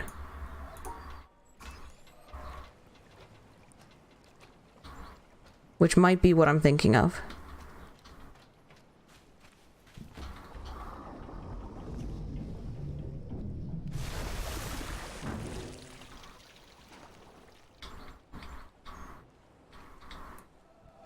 So things like that. So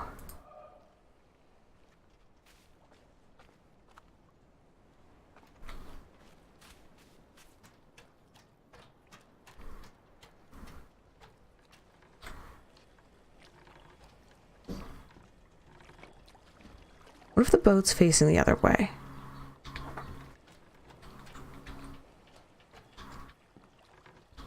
So, I need to be facing the opposite direction. Just hold it. Nope.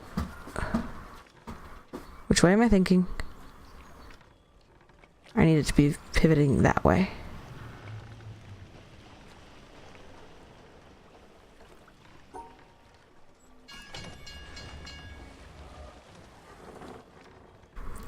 Hey, I spun the boat around without riding it for a huge amount of time. The fact that this is a development is, well, a testament to how silly I can sometimes be.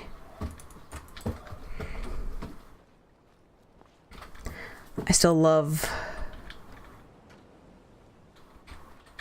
this little trick.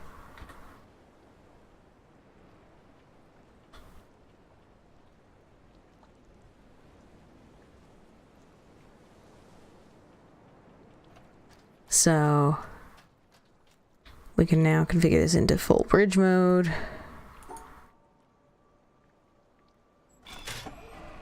It's gonna take it a sec.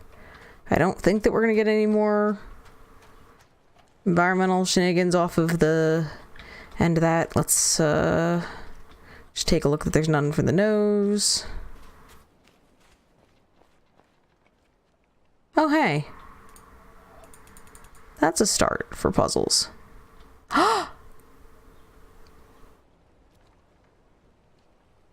Okay. Just gave me an idea of how the paired swooshes might be a thing.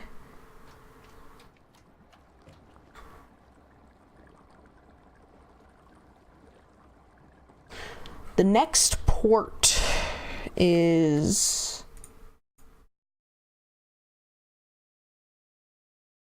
So the obelisk, Tetromino swamp stuff is there, and then that's the bunker side. So draw it that way. No, because that island would draw to one. Wait, no, it was further around. It was something facing this way, so probably something there. So, an idea for the possible mirrored pair is going to be at the beach dock.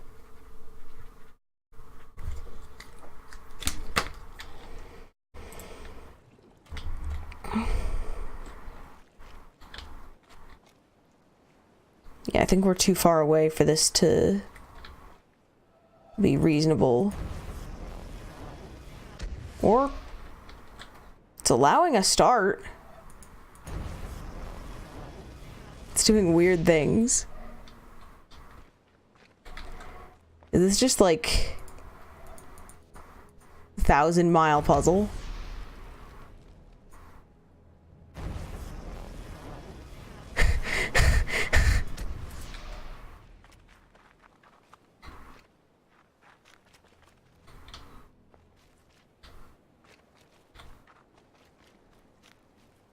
So,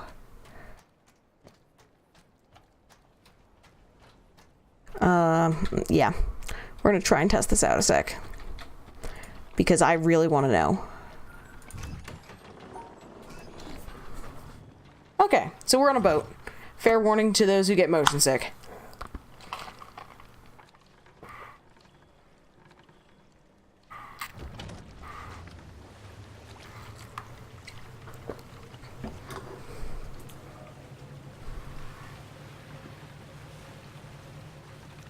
I also distrust the clouds.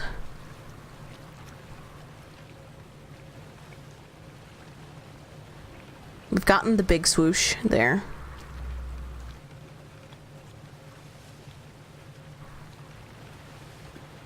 Just continuing to watch, and I don't think that there's... I'm still looking for a paired set of swooshes, basically.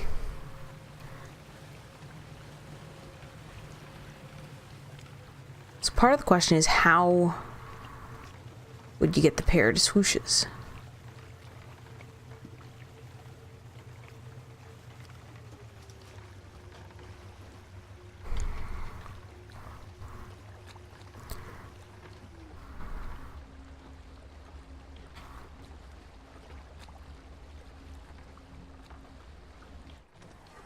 Because there's not structures here to interact with.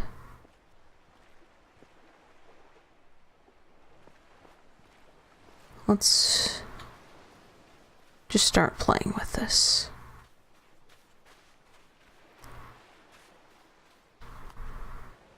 Yeah, I think we're too far away. Darn it. And I can't get a decent vantage.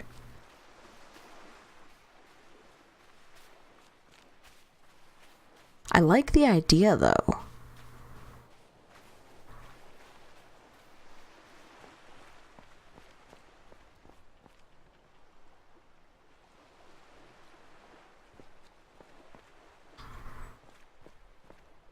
Darn. Just darn. Oop. Come on. Boat warning again. Okay. I am gonna have to take a BRB in a couple of minutes. So, just a heads up. I need to refill my water bottle if nothing else. Trying to think of where I would get mirrored swooshes from.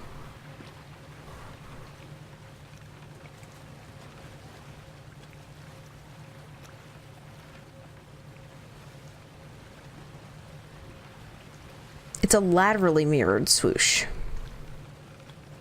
So it's like book pages, not a vertical one like I'd expect from many of the water reflection things. Note to self, there's a shipwreck.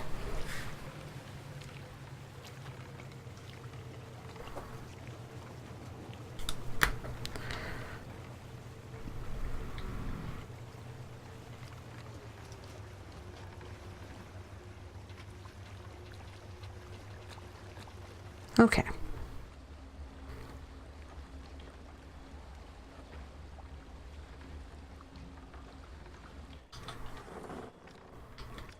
So we're going to continue searching among all this stuff.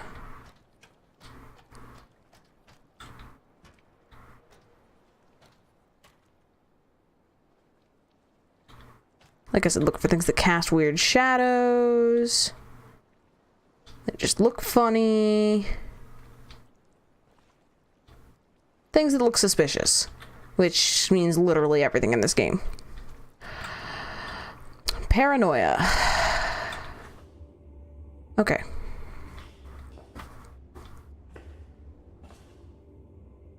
So this ties in with another thing. I don't think that there's environmentals here in this one, so continuing. There's one over there that we're gonna have to check. There's the red one. A lot of it is straight line stuff, which is one of the reasons I'm heading to artificial structures. So in nature, one of the things that we know is that... Is that supposed to be like a crocodile or something? That's awesome! One of the things that we know in nature, though, is that truly straight lines are not entirely that common. Like, they're just... They don't crop up with the frequency that they do in artificial works.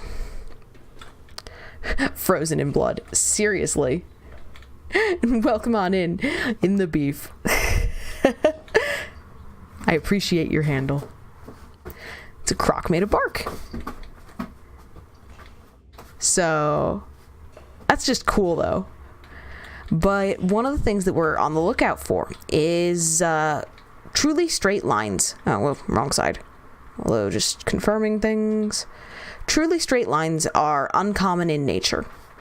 So, understanding that due to the fact that games are made by humans, it's not necessarily going to be representative of natural distribution, but we're going to sort of run with the loose conjecture for the moment that artificial structures are more likely to have truly like straight lines and stuff. I know that there's a zillion environmental puzzles that violate that. We're ignoring them. Please tell me I'm making this turn the right way. Nope. Heck. By the time I get it sorted out. So we're taking the long way around. We have gotten that environmental. I may or may not have sworn at it multiple times. So now a lot of it is just trying to figure out what seems right.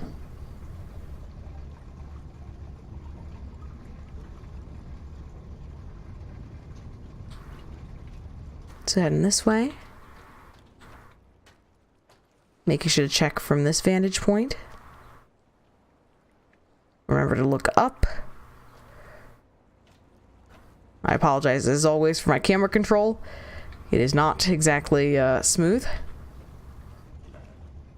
So hold up.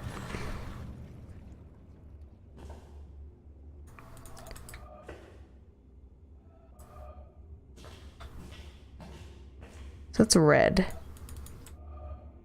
Hold on. Let's take a look a sec.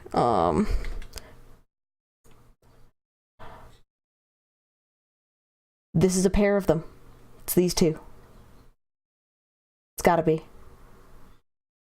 Which means we gotta figure out how to implement these. So we know that distance from things. So oh no. The red area. Okay, hold on. Make sure that I'm... So that's the red.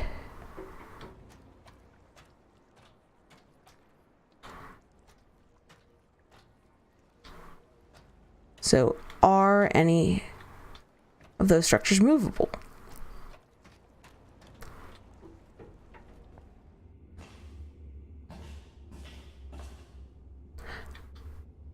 Okay, so we have... So angles are going to play into this. I guess this one.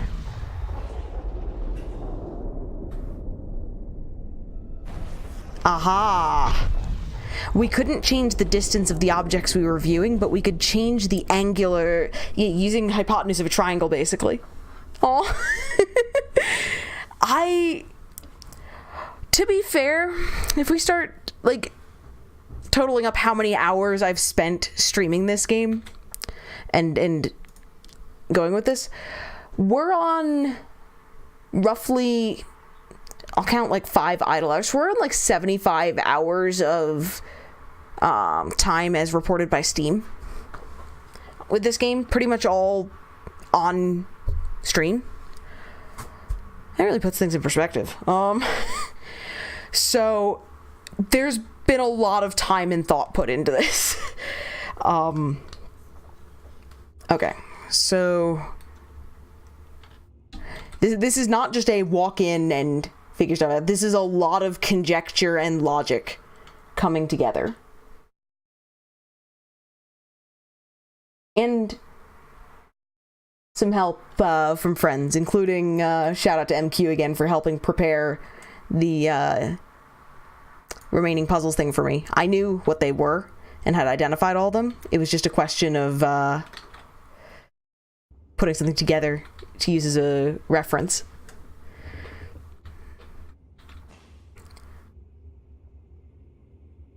And we have gotten that, because we've gotten basically all the Tetramino swamp stuff. So we had the right idea in coming to the swamp to figure stuff out. So among swamp things right now, so the 2 mirrored swooshes in the left grouping, so that left-hand grouping of 8 puzzles, 4 of which we've done, are from the mountain obelisk. So we have the 2 straight line ones are probably somewhere here in the Tetramino swamp, and the mirrored swooshes are on another face of the obelisk, so they're indicated as being elsewhere. We're still trying to find them, but we've gotten 4 more environmental puzzles today, which, given that we started the stream with 20 to go, is so...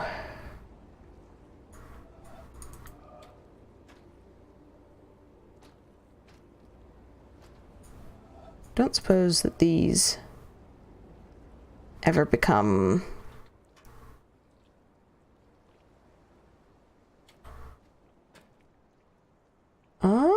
could be. Hold on. We're gonna...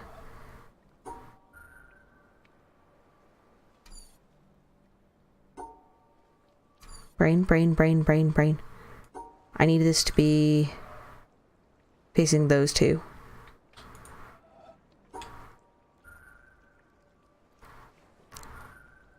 This is probably the inefficient way.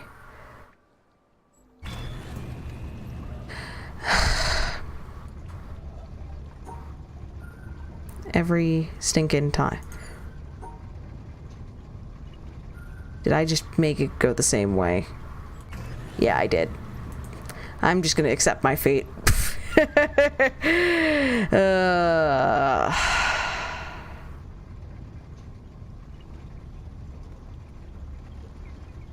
any case, the idea that I had is, so we have an angle puzzle indicated that I think the ratio on this as a starting point is about right for, and I think that we have to step back far enough to visualize. But I don't know. I could just be completely...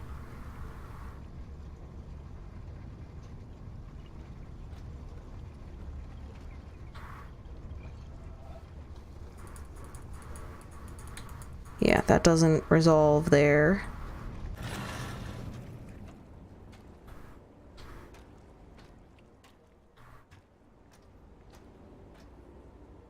So if I were to make it...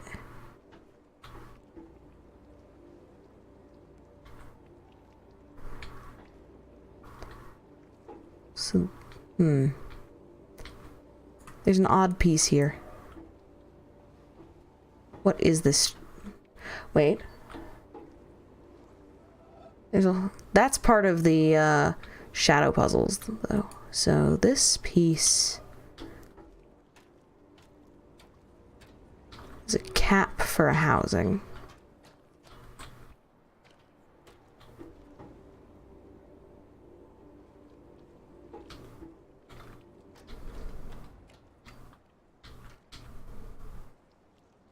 Okay.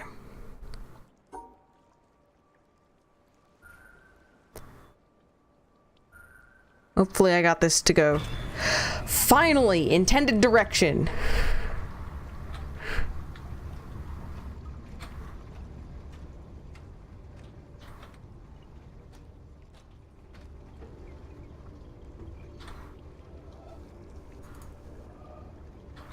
I could just be completely silly, but... Okay.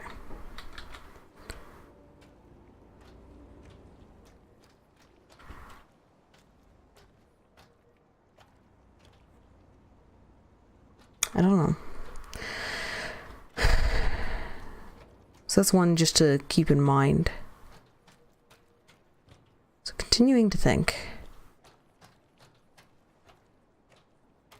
about things that would produce the kinds of angles that are indicated and are in the right zone of the swamp.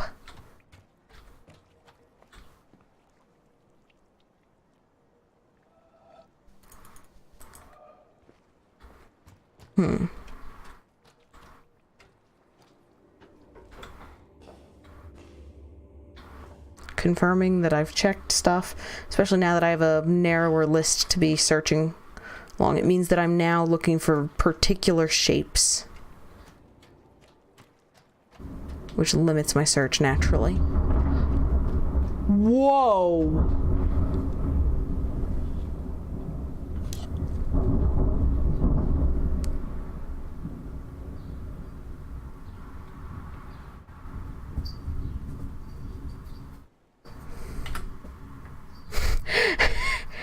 Hold on.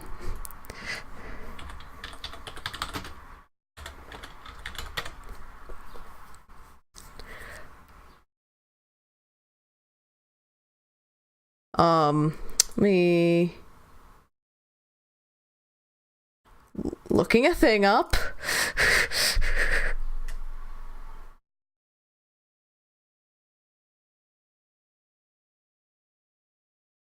Expect occasional rain. Okay.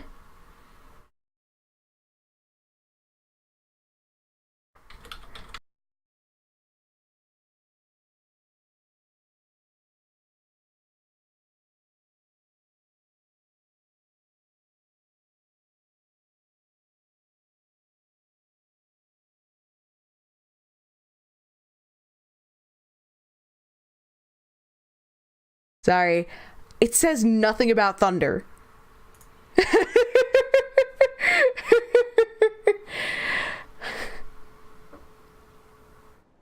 There's no indication of thunderstorms. I'm told it's supposed to be raining on and off. I hope that was thunder. We're gonna go with that. We have questions. Welcome on in, Draw. We have plagiarized. Worse, is that thunder? Beef, a nuke? Worse, hail? So, the thing that's impressive about that, it's one, so noise gates on a microphone, right? So the idea with a noise gate, which is one of the sort of, if you have to think of like three things that it's important for someone who's doing a basic audio setup to know about. Think gain, compression, and noise gate. So the noise gate in particular is useful for filtering out, I just saw a flicker, so I'm guessing that's lightning, is useful for filtering out background noise when you are not speaking. That's definitely thunder.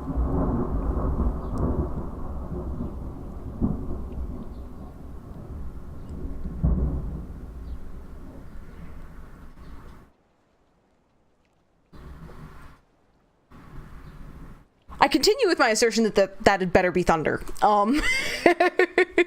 So I was looking for like a thunderstorm warning or something to see if that was up, because if it's like severe thunderstorm warning or something, it's like okay. But anywho, so noise gates. There's a certain threshold volume-wise. You set it so that there's a certain threshold that it will open at. So in other words, you think of it sort of loosely as okay, mic on, let's process your signal. And then there's a threshold that you set for it to turn off once it's on. So by having this switch engaged, it means that, for example, if you have a fan or something going in the background, or like noisy family members, anything like that, any major source of background noise, then when the noise gate is closed, it's not going to come through unless it hits a certain volume threshold. And I say effective volume threshold because it's not a point source volume one, it's the effective where the mic is, and sound is silly and is all a matter of perspective, and receiving versus transmitting locations. So basically, the thing is that a noise gate is not going to catch things that are present while you're speaking. So for example, if someone is mowing the lawn in the background, you won't hear it unless I'm speaking, at which point it will be included as part of the noise that is being picked up by my mic, unless I go through and EQ things out, which gets into a whole nother mess audio-wise, and that only works if they're not in the same frequency range as my speaking voice. Obviously, there's certain things that affect it, for example, having a condenser mic versus a dynamic mic, etc., what sound pattern it's receiving in, but that independently was overcoming my noise gate. As in, there was a point where I went quiet, my noise gate closed, and it opened it.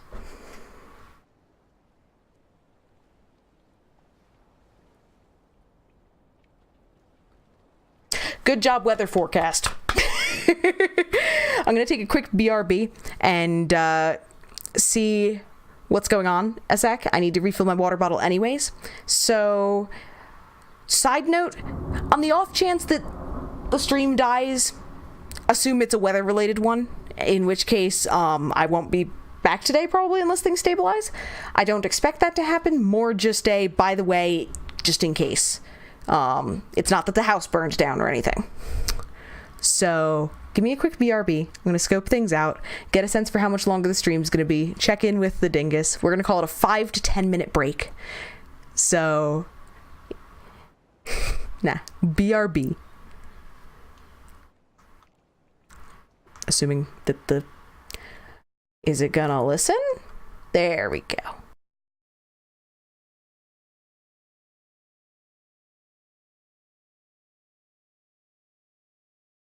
And I'm coming back. Provided I can find the right button. There we go. So today I learned, so we have the 2 cats that are about a year old that we adopted last fall. Apparently, it looks like they might have some measure of storm anxiety. I learned this because as I was trying to go, use the bathroom and stuff, I suddenly had one cat in my lap refusing to be moved, and the other, up against my legs, refusing to be moved. Only one of them can get into my lap. So, it was this moment of, okay, and any time that I tried to move and, touch base with Staged and stuff, I had cats glommed onto me. They're both still hovering around me in this room. So, today we learned they don't really, it occurred to me that even if they had experience with summer storms and stuff, from before they got rescued or around when they got rescued originally, might not be something that they necessarily remember very well. I don't know. Or might even be that they've had bad experiences in storms. Who the heck knows? But in any case, they are displeased with this turn of events. Staged has been watching the lightning light up the sky, though. The thunders continued even while I was muted. And yeah, it is pretty loud, given that... So I speak at a fairly... Well, I say fairly loud. Some folks would identify this as a normal speaking voice. It's a little bit louder than I would tend to default to in many cases. Or maybe my default for if I was, say, teaching a small class. That's what my noise gate and everything is set for. Now, I have it set still on the low end of that. Partly because I used to speak a lot more quietly and project less while I was streaming. But, it means that however loud it was at the point source, that at the microphone, that was at least as loud as me speaking into the mic. You've never heard of a cat who likes storms? True. I mean, fair point. But I also tend to think of storm anxiety. I associate folks talking about storm anxiety in animals, in domesticated animals, as being a dog thing. So I think that's partly because I've heard of people talking about it most with respect to dogs. But it makes complete sense that cats would have a similar response potentially. It's just more I literally never thought of it. My family's never had any cats that get storm anxious, etc. Or it's absolutely a cat thing too. Like I said, it's literally just one of those it should have occurred to me. It didn't.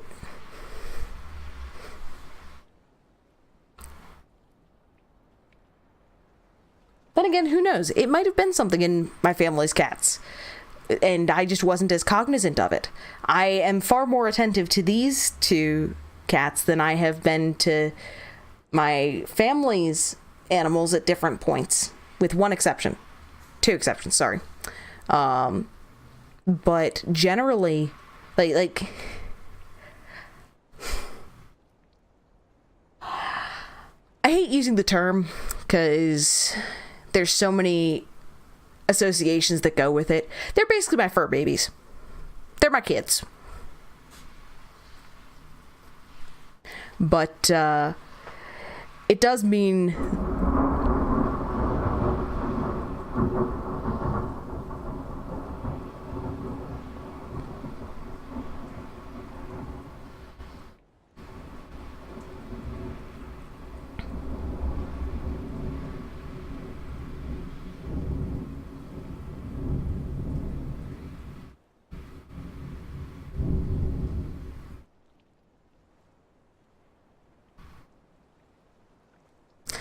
so now this has got me thinking of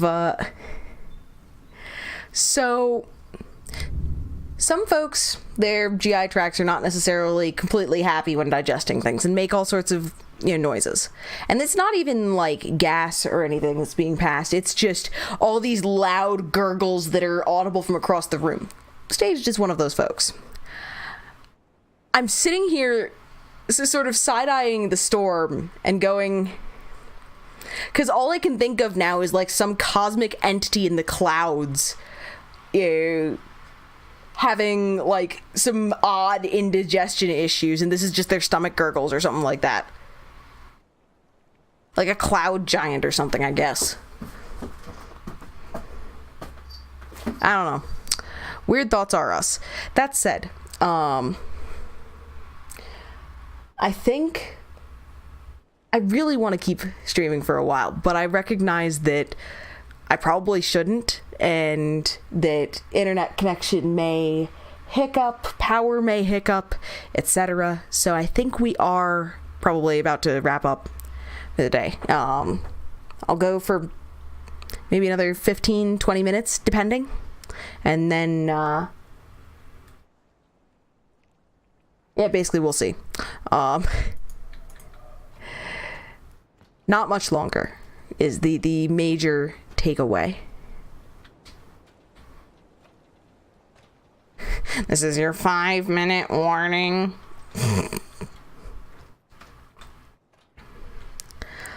Nah. Heck. It's funny because, like, on the one hand, I love storms, and on the other hand, they are so deep. Like, they're peaceful for me.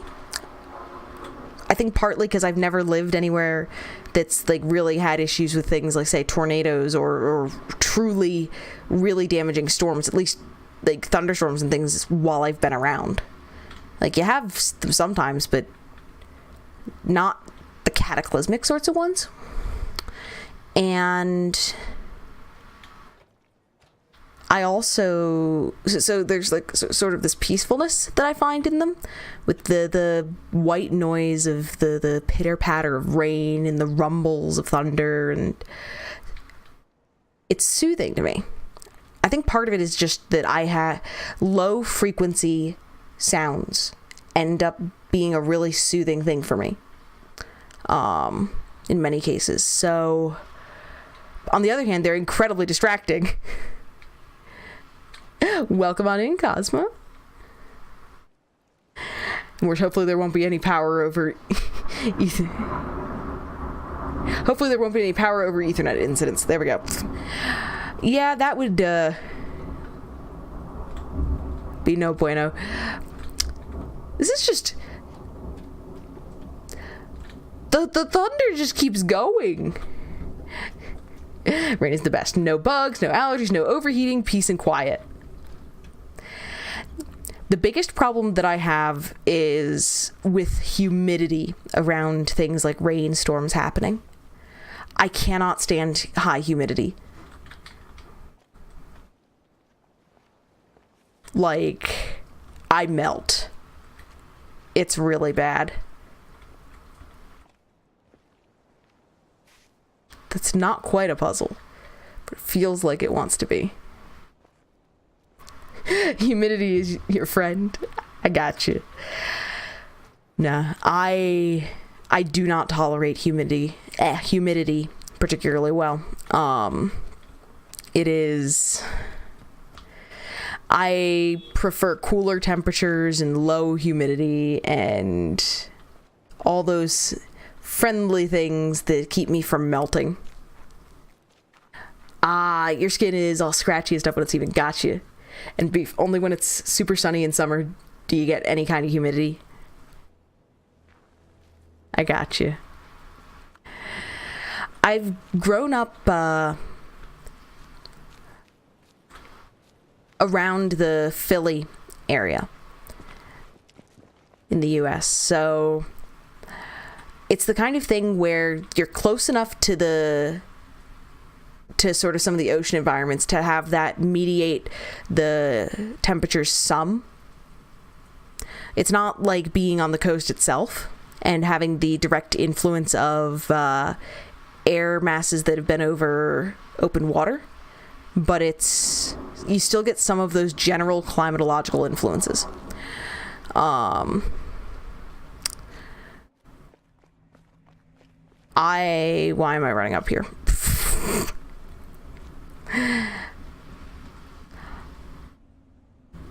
Because I'm still trying to think, and I can't navigate and think at the same time, especially when there's a storm in the background.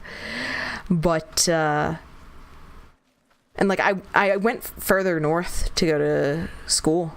I counted it as a plus that it was as cold as it was. But if I have to pick between being too hot and too cold, I'd rather be too cold or cool rather. I can always throw in another layer. Meanwhile, there's only so many layers that you can strip off and be socially acceptable, much less, the issues of being a little overweight and sticking to oneself. Beef, you just moved to the US, so you have to deal with it now? If you don't mind my asking, where'd you move from? And cool! Oh, hi! Yep, more witness, although we're gonna have to wrap up soon. The storm that's going on. Turns out the kittens are not a fan of storms.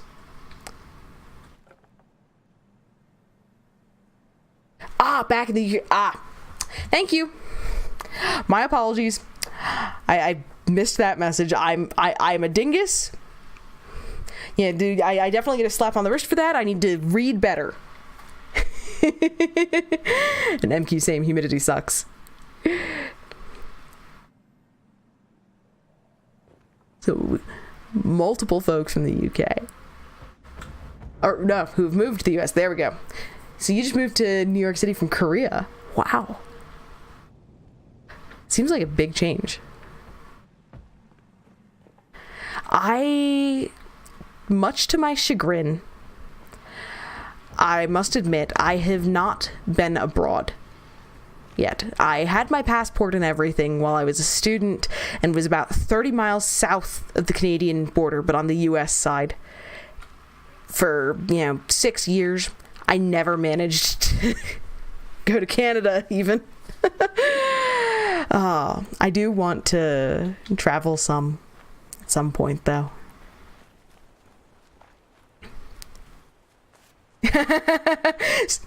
Yeah, still got that K-pop on replay, though. No, I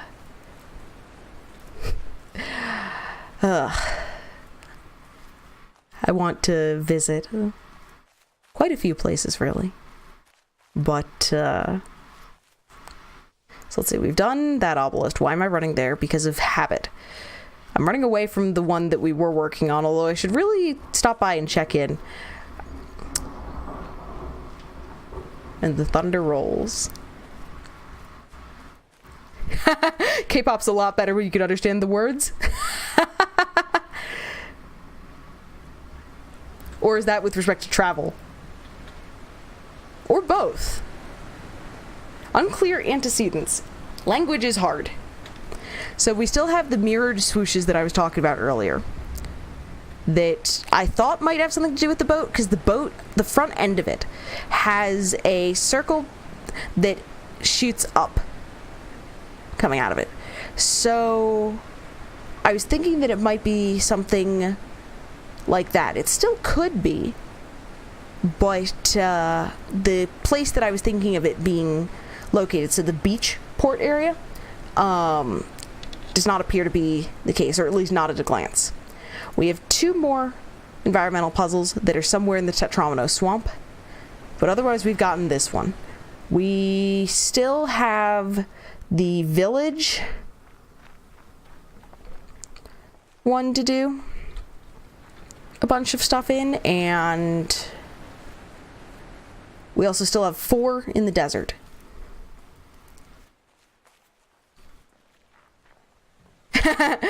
K-pop, but both. So I'm trying to think really quickly.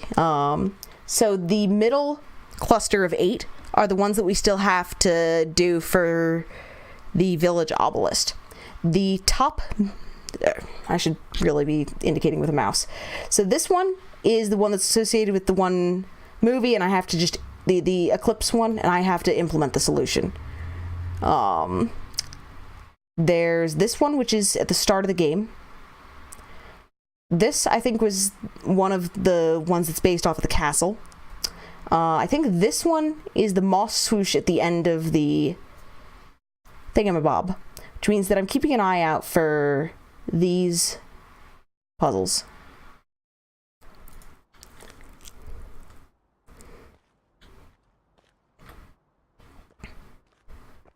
Like, I've tried making spot checks a lot while walking around, but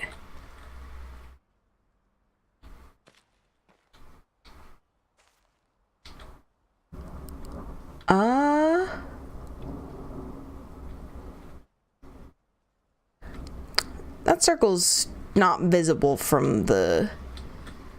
Oh, heck. How do I get up? There's a set of stairs, isn't there? Yes.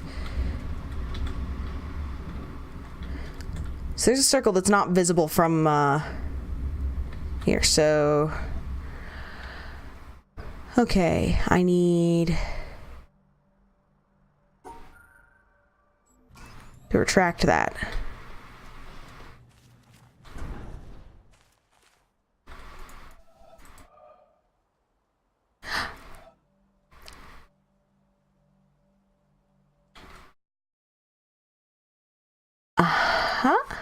Maybe? So... Maybe? How do? Because the bar that I need is there. So do I just have to run fast? Whoa.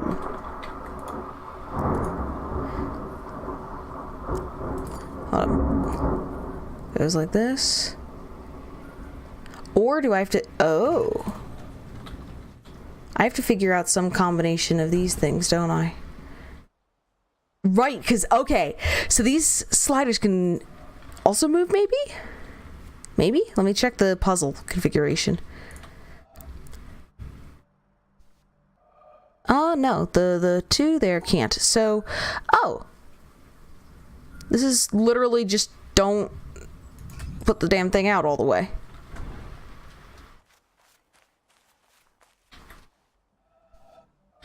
And then we have to look at it from here. Heyo. Heyo. We did that one.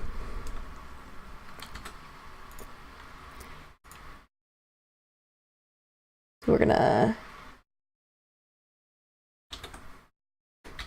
Boom.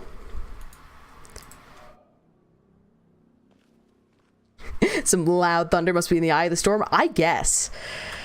It has been really loud, though.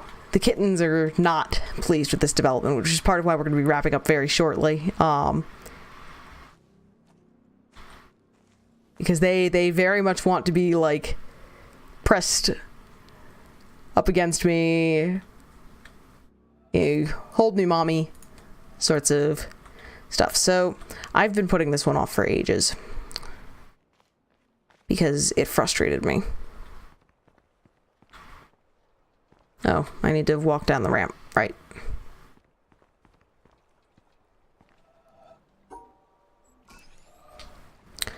So let's wait for the boat. Help! Hold me, mother. Ready to arrive at the end? Boo, I'm sorry. Welcome on in. We're wrapping up soon, partly because a storm showed up. The weather said nothing about a storm cropping up today, but I guess that the weather decided, nope, it was gonna do whatever it damn well pleased. So we've gotten that.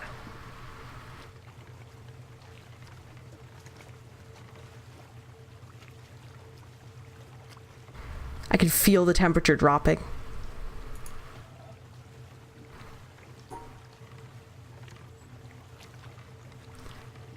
So we're sailing. I need to remember where the spot was for the start of these.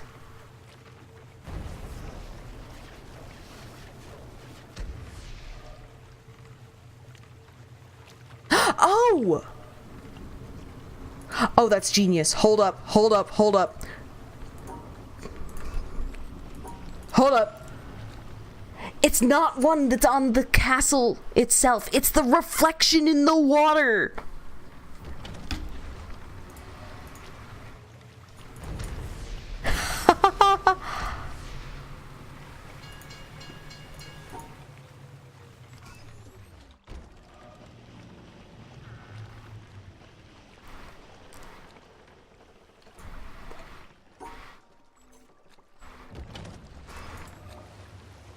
That's slow. That's less slow.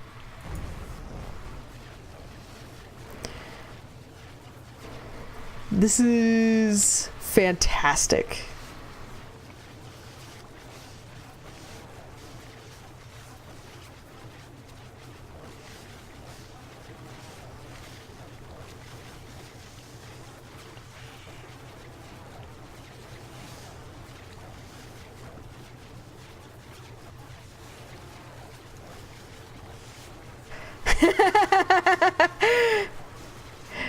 Whereas nothing will ever be as slow as the time you set the boat going without you at speed 1. Hey, that was a great time. What are you talking about? That was nap time.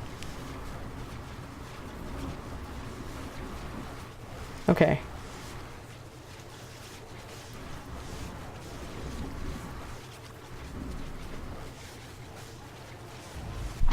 Ha-ha! Dee dee dee dee dee dee dee dee. Dee dee dee dee dee dee dee dee dee dee. Dee dee dee dee dee dee dee dee. I approve of the use of reflections on some of these puzzles.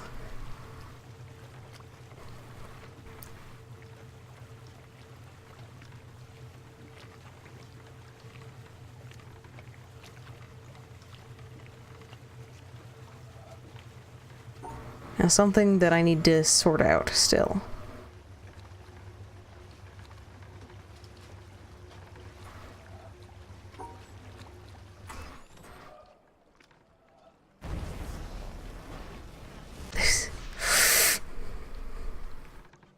Okay. So...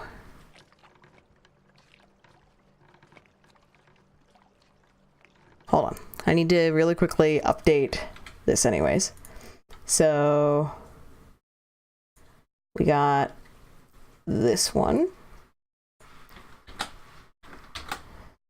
So now we're working on this one.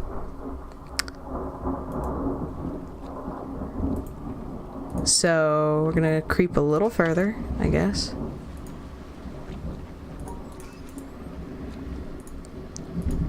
Oh my god. This puzzle is a royal pain in the butt. Okay. So we're gonna send it back this way, but slow.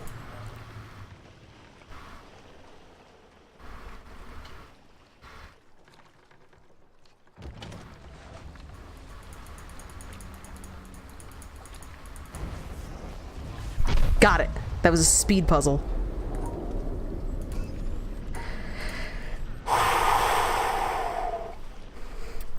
Draw. Made it to your computer? Yo.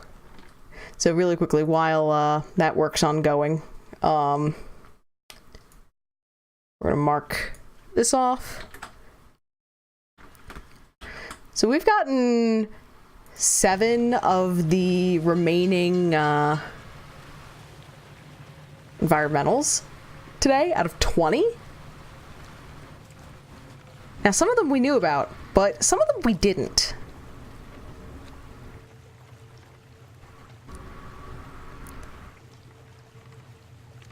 This is pretty awesome.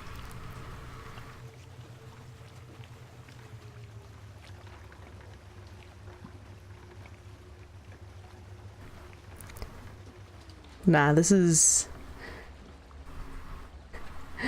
7 of 18, sort of. Sort of. Now, we've got conjectures about some of the remaining ones, but in terms of, like, actually isolated... And there's... sorry, I just realized you're not counting conjectures, you're counting the 2 that are known, but can't implement at the moment. So there's this one. This one. So that one we know. So we're gonna look for this one briefly. So it's off in the general direction that this is part of where knowing where certain puzzles were found is very, very, very important for me. Because I'm so bad at directions that I need to be able to cross-check. So this one happened here. So this means that this one is somewhere in the general chunk that we're currently in.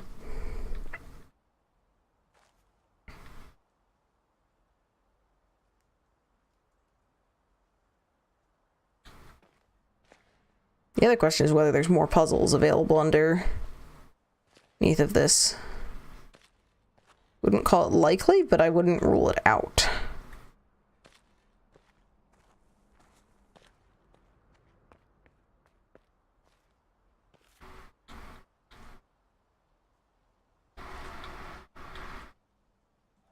So that's the rounded end.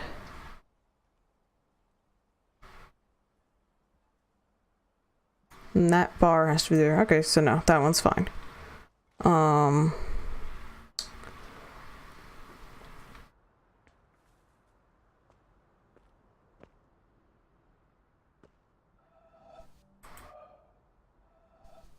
This one was a pain, but I think I got it. Yeah. What? Hold up. So what I'm seeing is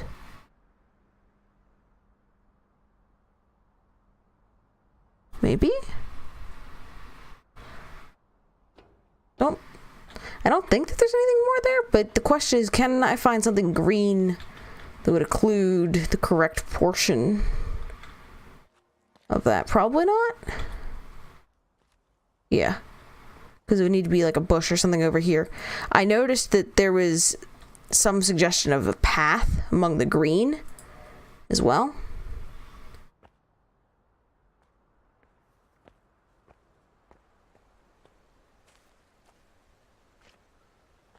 Oh! I need to make the light green.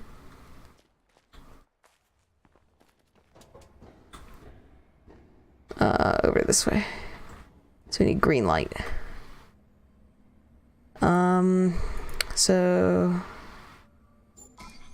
Hey...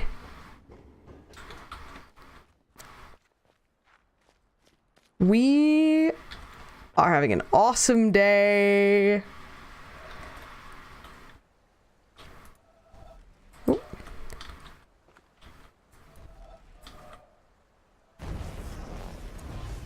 Oop. Helps if I actually implement the thing.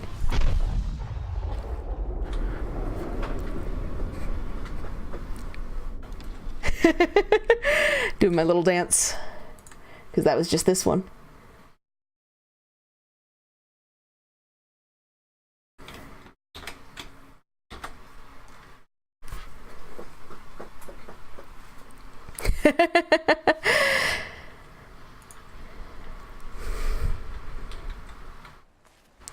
Okay, so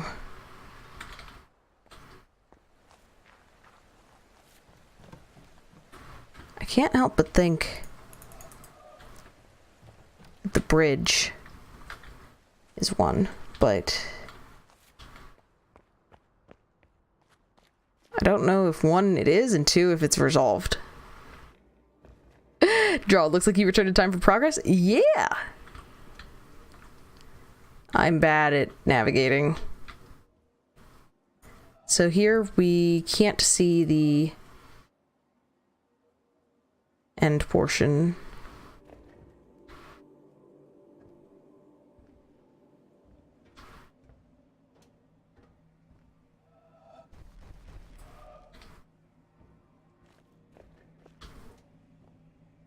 Have I gotten this? Okay, so yeah, I have. Never mind. Ripperoni.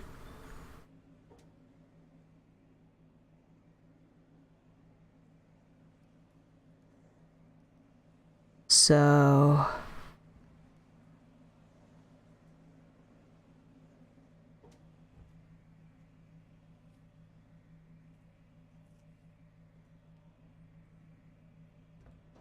one of the ones that we're still looking for is a straight line one. Which is... some of the ones that are more complicated shapes are easier to find, in my experience. Because there's sort of more places to where you get the suggestion of, hey, there might be a thing.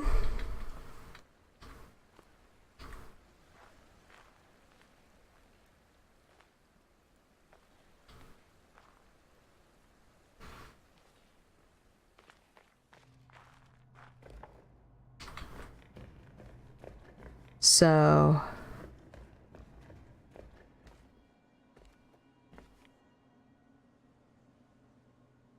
yeah, you get a whole bunch of puzzles hinging off of that.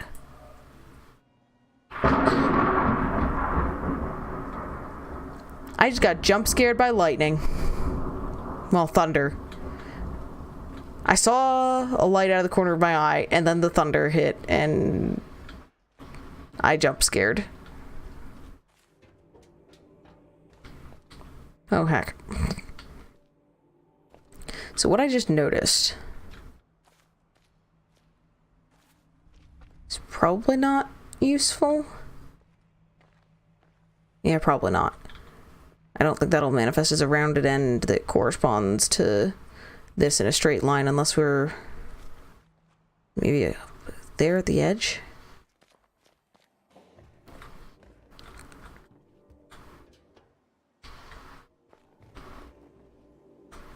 Yeah, no indications there. MQC, you're bad with horror games and jump scares. Yeah. You get scared way more often by other people being scared. Like, just right now. Don't gasp out of nowhere. Heck! Gosh! Jeez, MQ. No. I try not to. It's just... it caught me off guard. I don't even know which face that was on anymore, so... clearly should not be searching at the moment. We are about... oh god. Bush, hi. We are about due to wrap up anyways. This is probably starting area 1. Or at least it might be. I shouldn't say probably, but it's likely given that I think most of these were starting area 1s. That one we know. So hold on. That one's underground, that one's underground, that one's underground, that one's underground. That's probably underground. Okay, so make a note on that.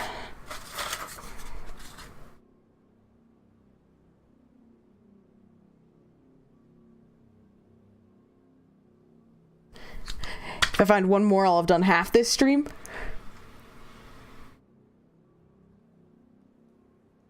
Yep, given the, how we were counting some things, since 2 of them are known and just haven't been implemented.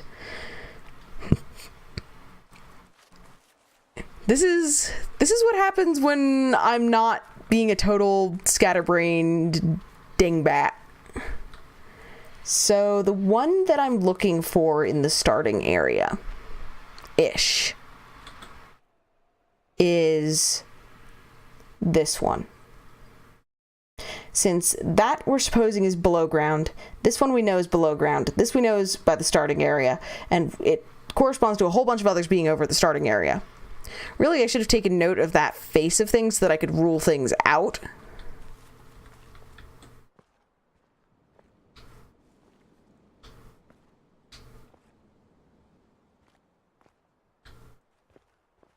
But that's my own fool fault.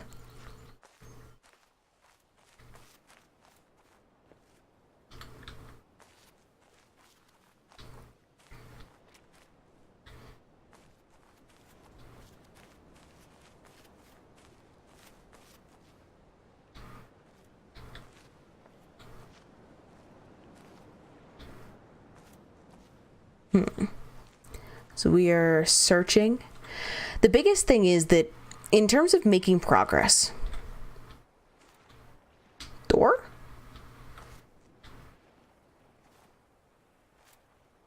Oh, did I like unsolve things at some point? That might have been a thing. Just pretend the audio logs don't exist. We're going to be doing I'm going to try to take a chance to refine my map some and see if we can't do a little better on tracking them down. Because I definitely want to hit all environmental puzzles. I would like to get all audio logs.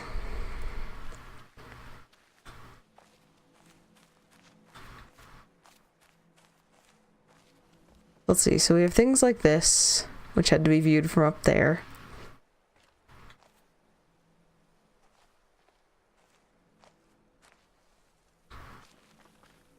Trees feel like they could readily form something.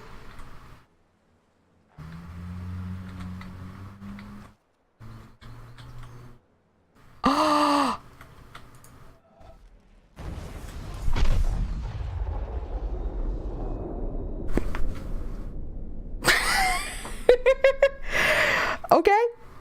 Okay.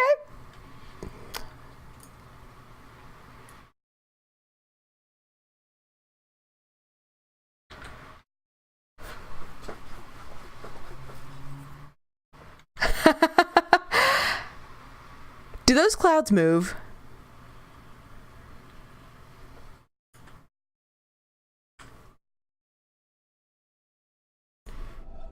Because I'm wondering if I just got, like, really lucky. Okay, so they don't move. Okay. So, I was trying to make sure that it wasn't, like, actually rolling a nat 20.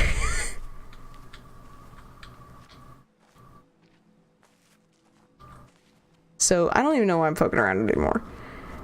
So, one of the ones that we know that we're going to have to get at some point is, the one that's formed here.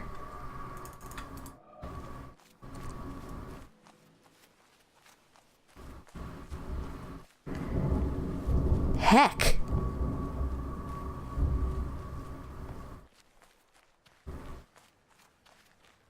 Well, A lot of this is honestly just that we're using a lot of clues that are at our disposal. Things like other environmental puzzles and knowing that things appear on certain faces, so we start being able to do clustered searches.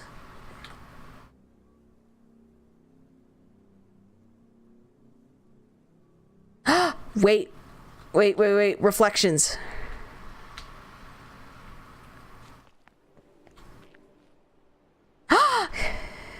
Maybe. I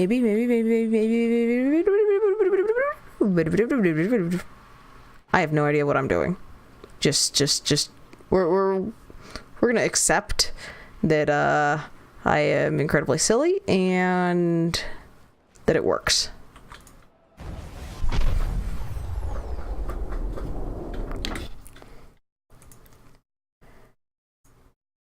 That was just this one. A big theme of today is noticing things like reflections. That one took long enough, GG. Well, now that I'm actually thinking of reflections, so...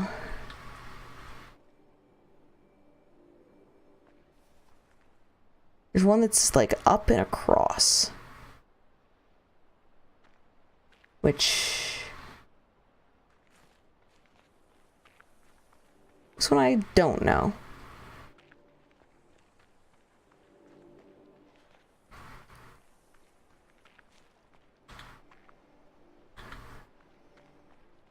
Oh.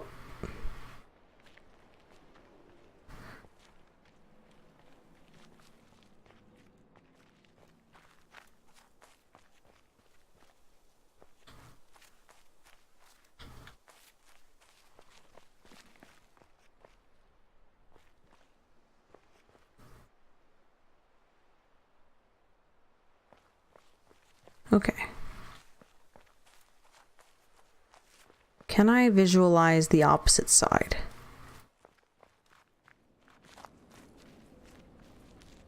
How did I get up? Whoa.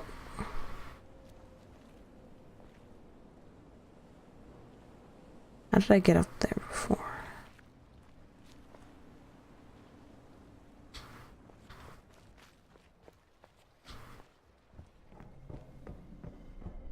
So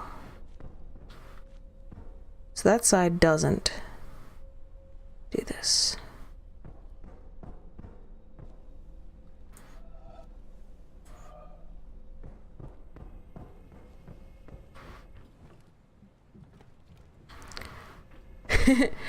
Okay.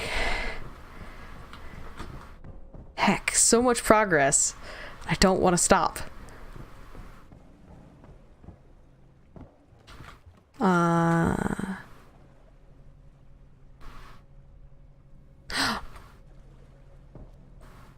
Wait a sec.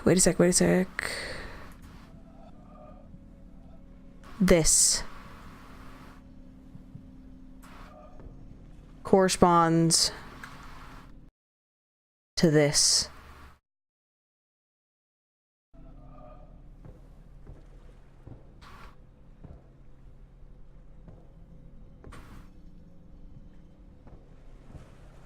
And hold up. So that means viewing it from above, maybe? Trick is getting the angle right. Oh, thank you.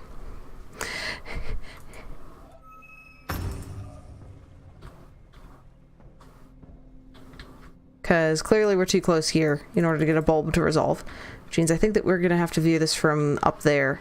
Which means I have to remember how to get up there. Which is simple. Which means... come over here.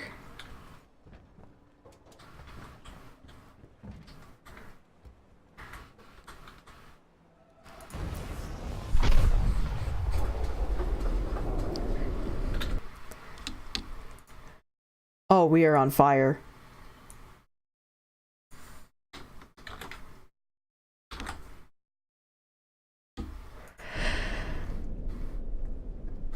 I did a couple streams ago when I was searching for the way that we know that I found my way up here is, I think, is this. I'd gotten all the triangle panels. There was one session where I was trying to figure out how I would go about getting up here. Or no, where I was lamenting that it wasn't at the end. I would probably have to get up there somehow. And then I got up there somehow, and then found things, and then... Which also just solved something I've been thinking about since, like, session 1 or 2, which is, why can you raise each of those individual vases? What purpose does that have? So we just solved, like, an age-old question from the blind.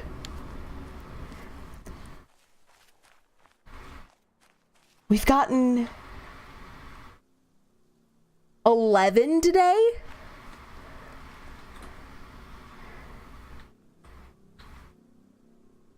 Okay, so... Reflection puzzles. That's gonna be its own thing. That I've got no idea, although this one was underground, so that swoosh might be underground.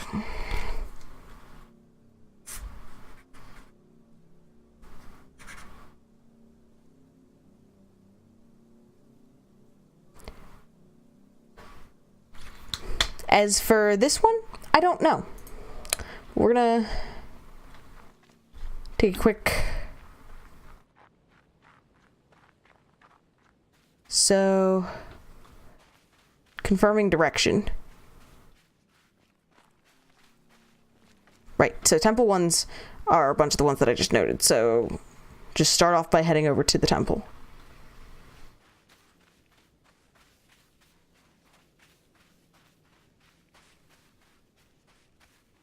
That one may or may not be underground.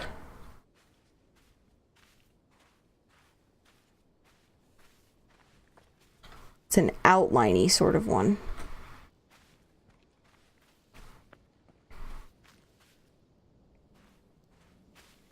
With a left side start.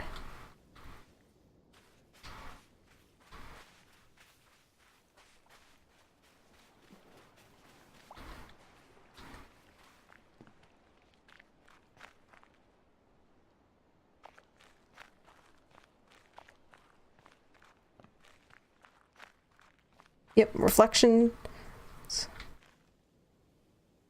Actually, so this one is like that.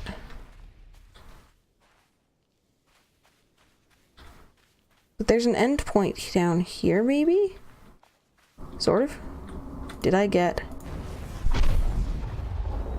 I had not gotten that one.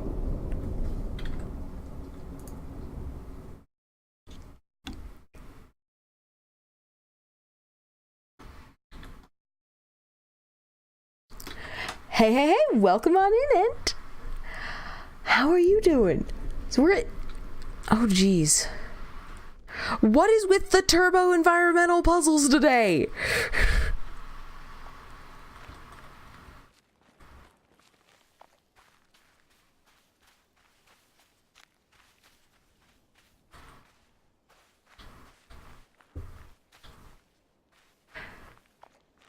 I can't stop now. I'm one away from finishing the obelisk. I know, and I'm supposed to wrap up in a sec.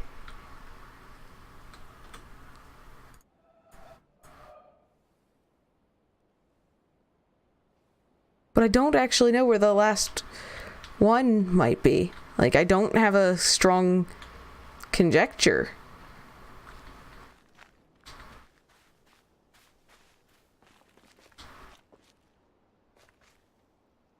Oh, wait. No, because this is one that we've gotten. But are there any other alignments?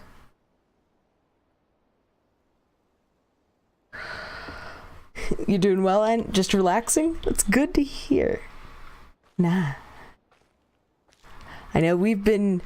I'm supposed to wrap up because the kittens have not been happy with the storm stuff going on, and I need to go curl up with them. But suddenly puzzles just kept happening.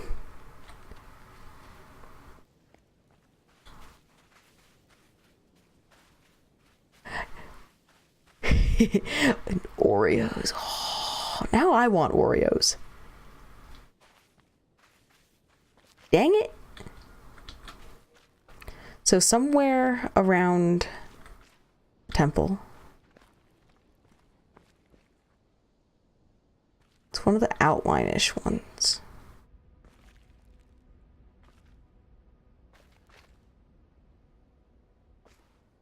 Which, the outline-ish ones are often stuff like sky framing. Not strictly. Are there any good sky framing locations?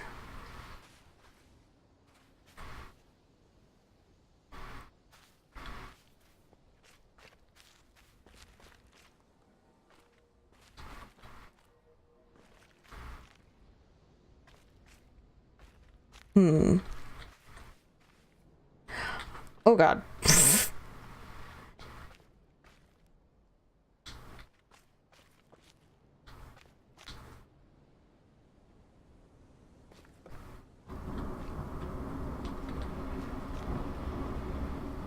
And we keep having thunder.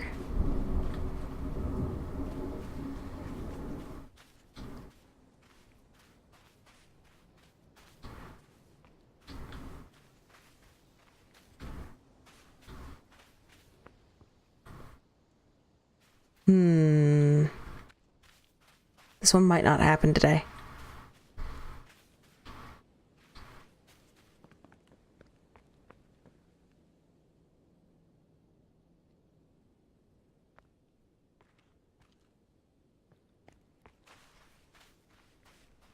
I want it to, though. I really want this.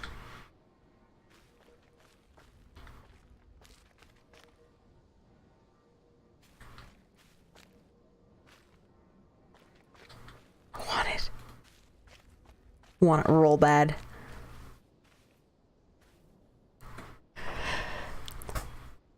And Beef, you've got some Game of Thrones themed Oreos. Ah, Stage and I are both the sort of folks who,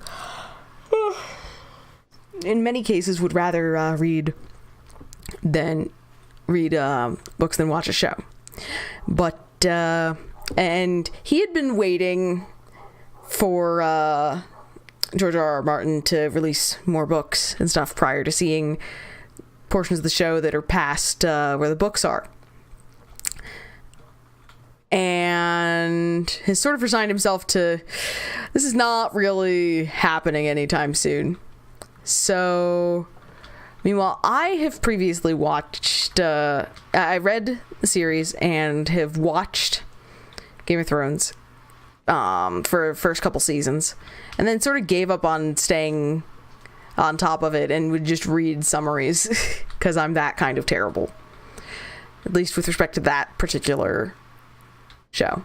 And Stage, though, has finally resigned himself to they're just, George R.R. Martin is not getting to things particularly quickly, so he's he proposed the other day that we start watching the series. So we started, we got the paid HBO service and are doing a trial of that so that we have access to the episodes and are starting to watch through it.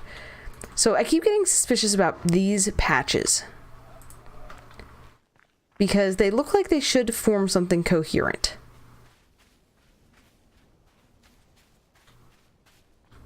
Which, if we fold in glare considerations, could that? That looks promising.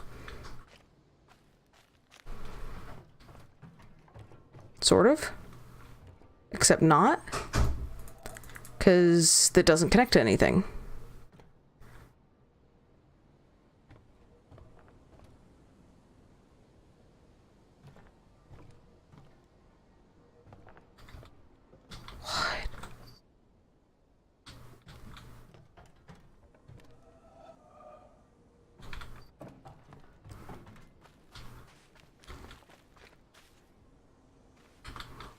I got stuck in the scaffolding.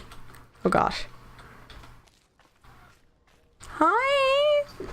It's a kitten. Oh god.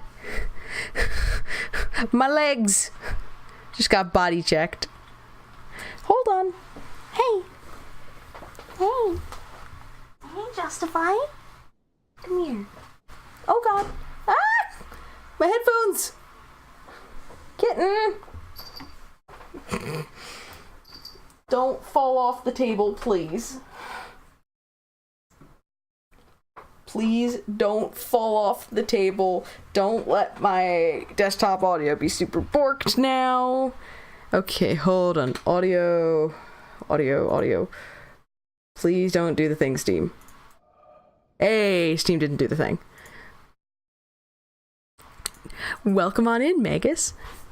Oh, he's now curling up next to the window. Oh, hey. I just startled him accidentally. Come here. Come here. Come here.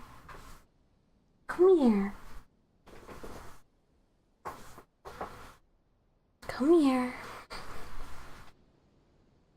Hello, Justify. Hello.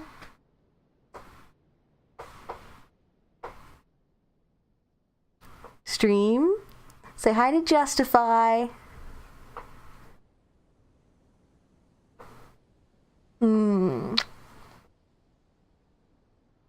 He wants to be on top of the table, and he shouldn't be. But I'm probably about to set him back there. Because he looked like he liked looking out the window there. He has cerebellar hypoplasia, which basically means that he's a little uncoordinated. He's a wobble cat. But, Hey. Do you want to be up here? If you stay away from the edges of the table. He has cerebellar hypoplasia. And, he's had it since he was a baby. And will continue to have it. It's basically his cerebellum is a little underdeveloped. And means that he has some coordination issues. But, he's our little wobble cat. He struggles to look out the windows, though, in the house. My office has one of the only ones that's low enough for him to easily look out. And that's because I leave... Oh, hi, Pharaoh. And that's because I leave some boxes in front of that window, and it's low enough that he's able to hop up on it. So then you'll see him standing up and like craning his neck with his tail stuck straight out and his head shaking some as he looks out the window, watches the world go by. I'm trying to make sure that he doesn't take it. He's never been up on the table before. So, no, stop trying to play with things. I know that I call you a kitten. You're a year old. You're a big boy now. And I know that it's your job to play with things, but really? He also sits weirdly. Like, he's kind of half sprawled out right now, and there's a certain way that he sits that I joke is pancake butt. Because he'll end up with his rear quarters just pressed so flat to the ground that like it doesn't make sense spatially. I know cats are a liquid, but he somehow turns into a pancake, except his tail will like stick straight up. What are you... No, stop trying to eat random things. You want to know why you're not allowed up here? This is like reason number 3.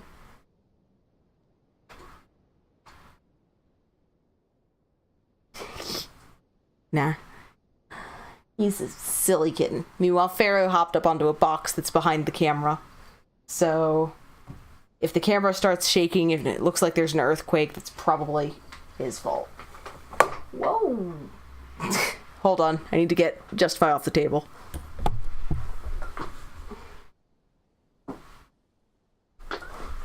Whoa. He almost rolled off the table.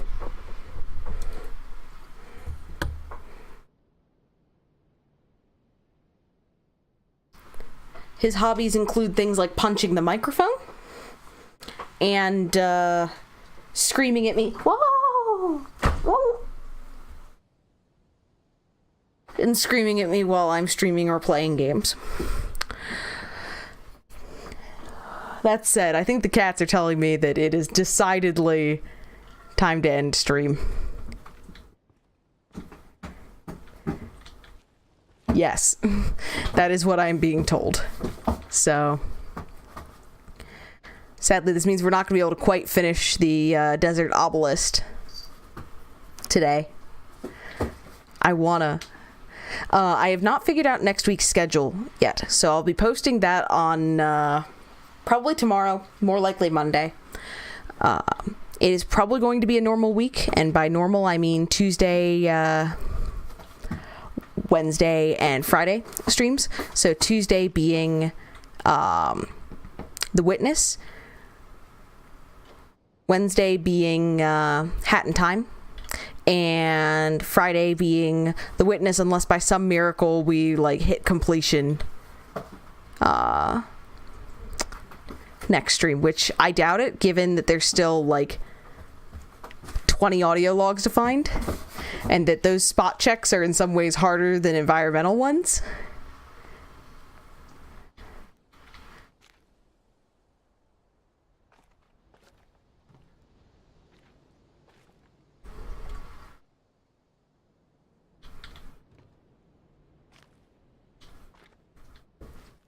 That crack is suspicious.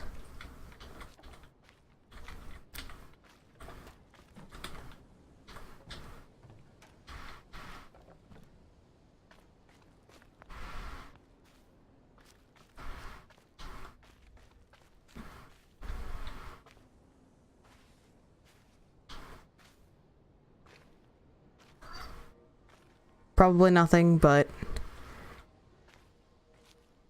in any case, let me take a look and see who all is live currently, so we can share the love. Boop-a-doop-a-doop. Who do we got? Who do we got? I'm not languaging very well.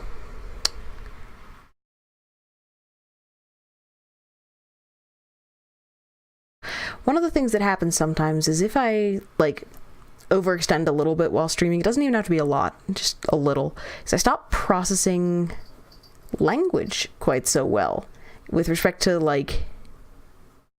names and things and trying to figure out who all to host and stuff. Let me see if there's anyone in the directory that looks...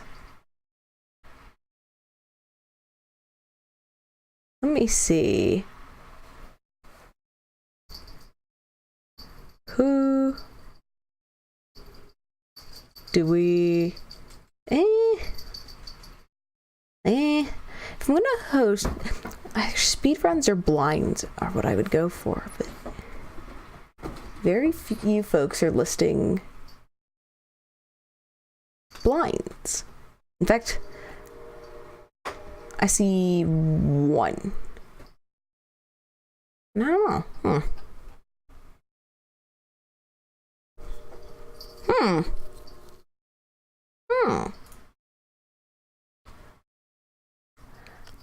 Heck.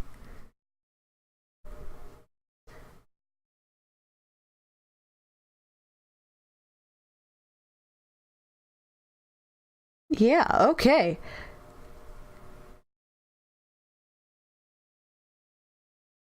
Not seeing things there, really.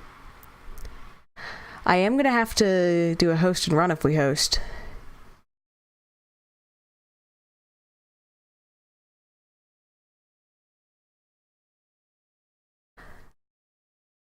Tell you what.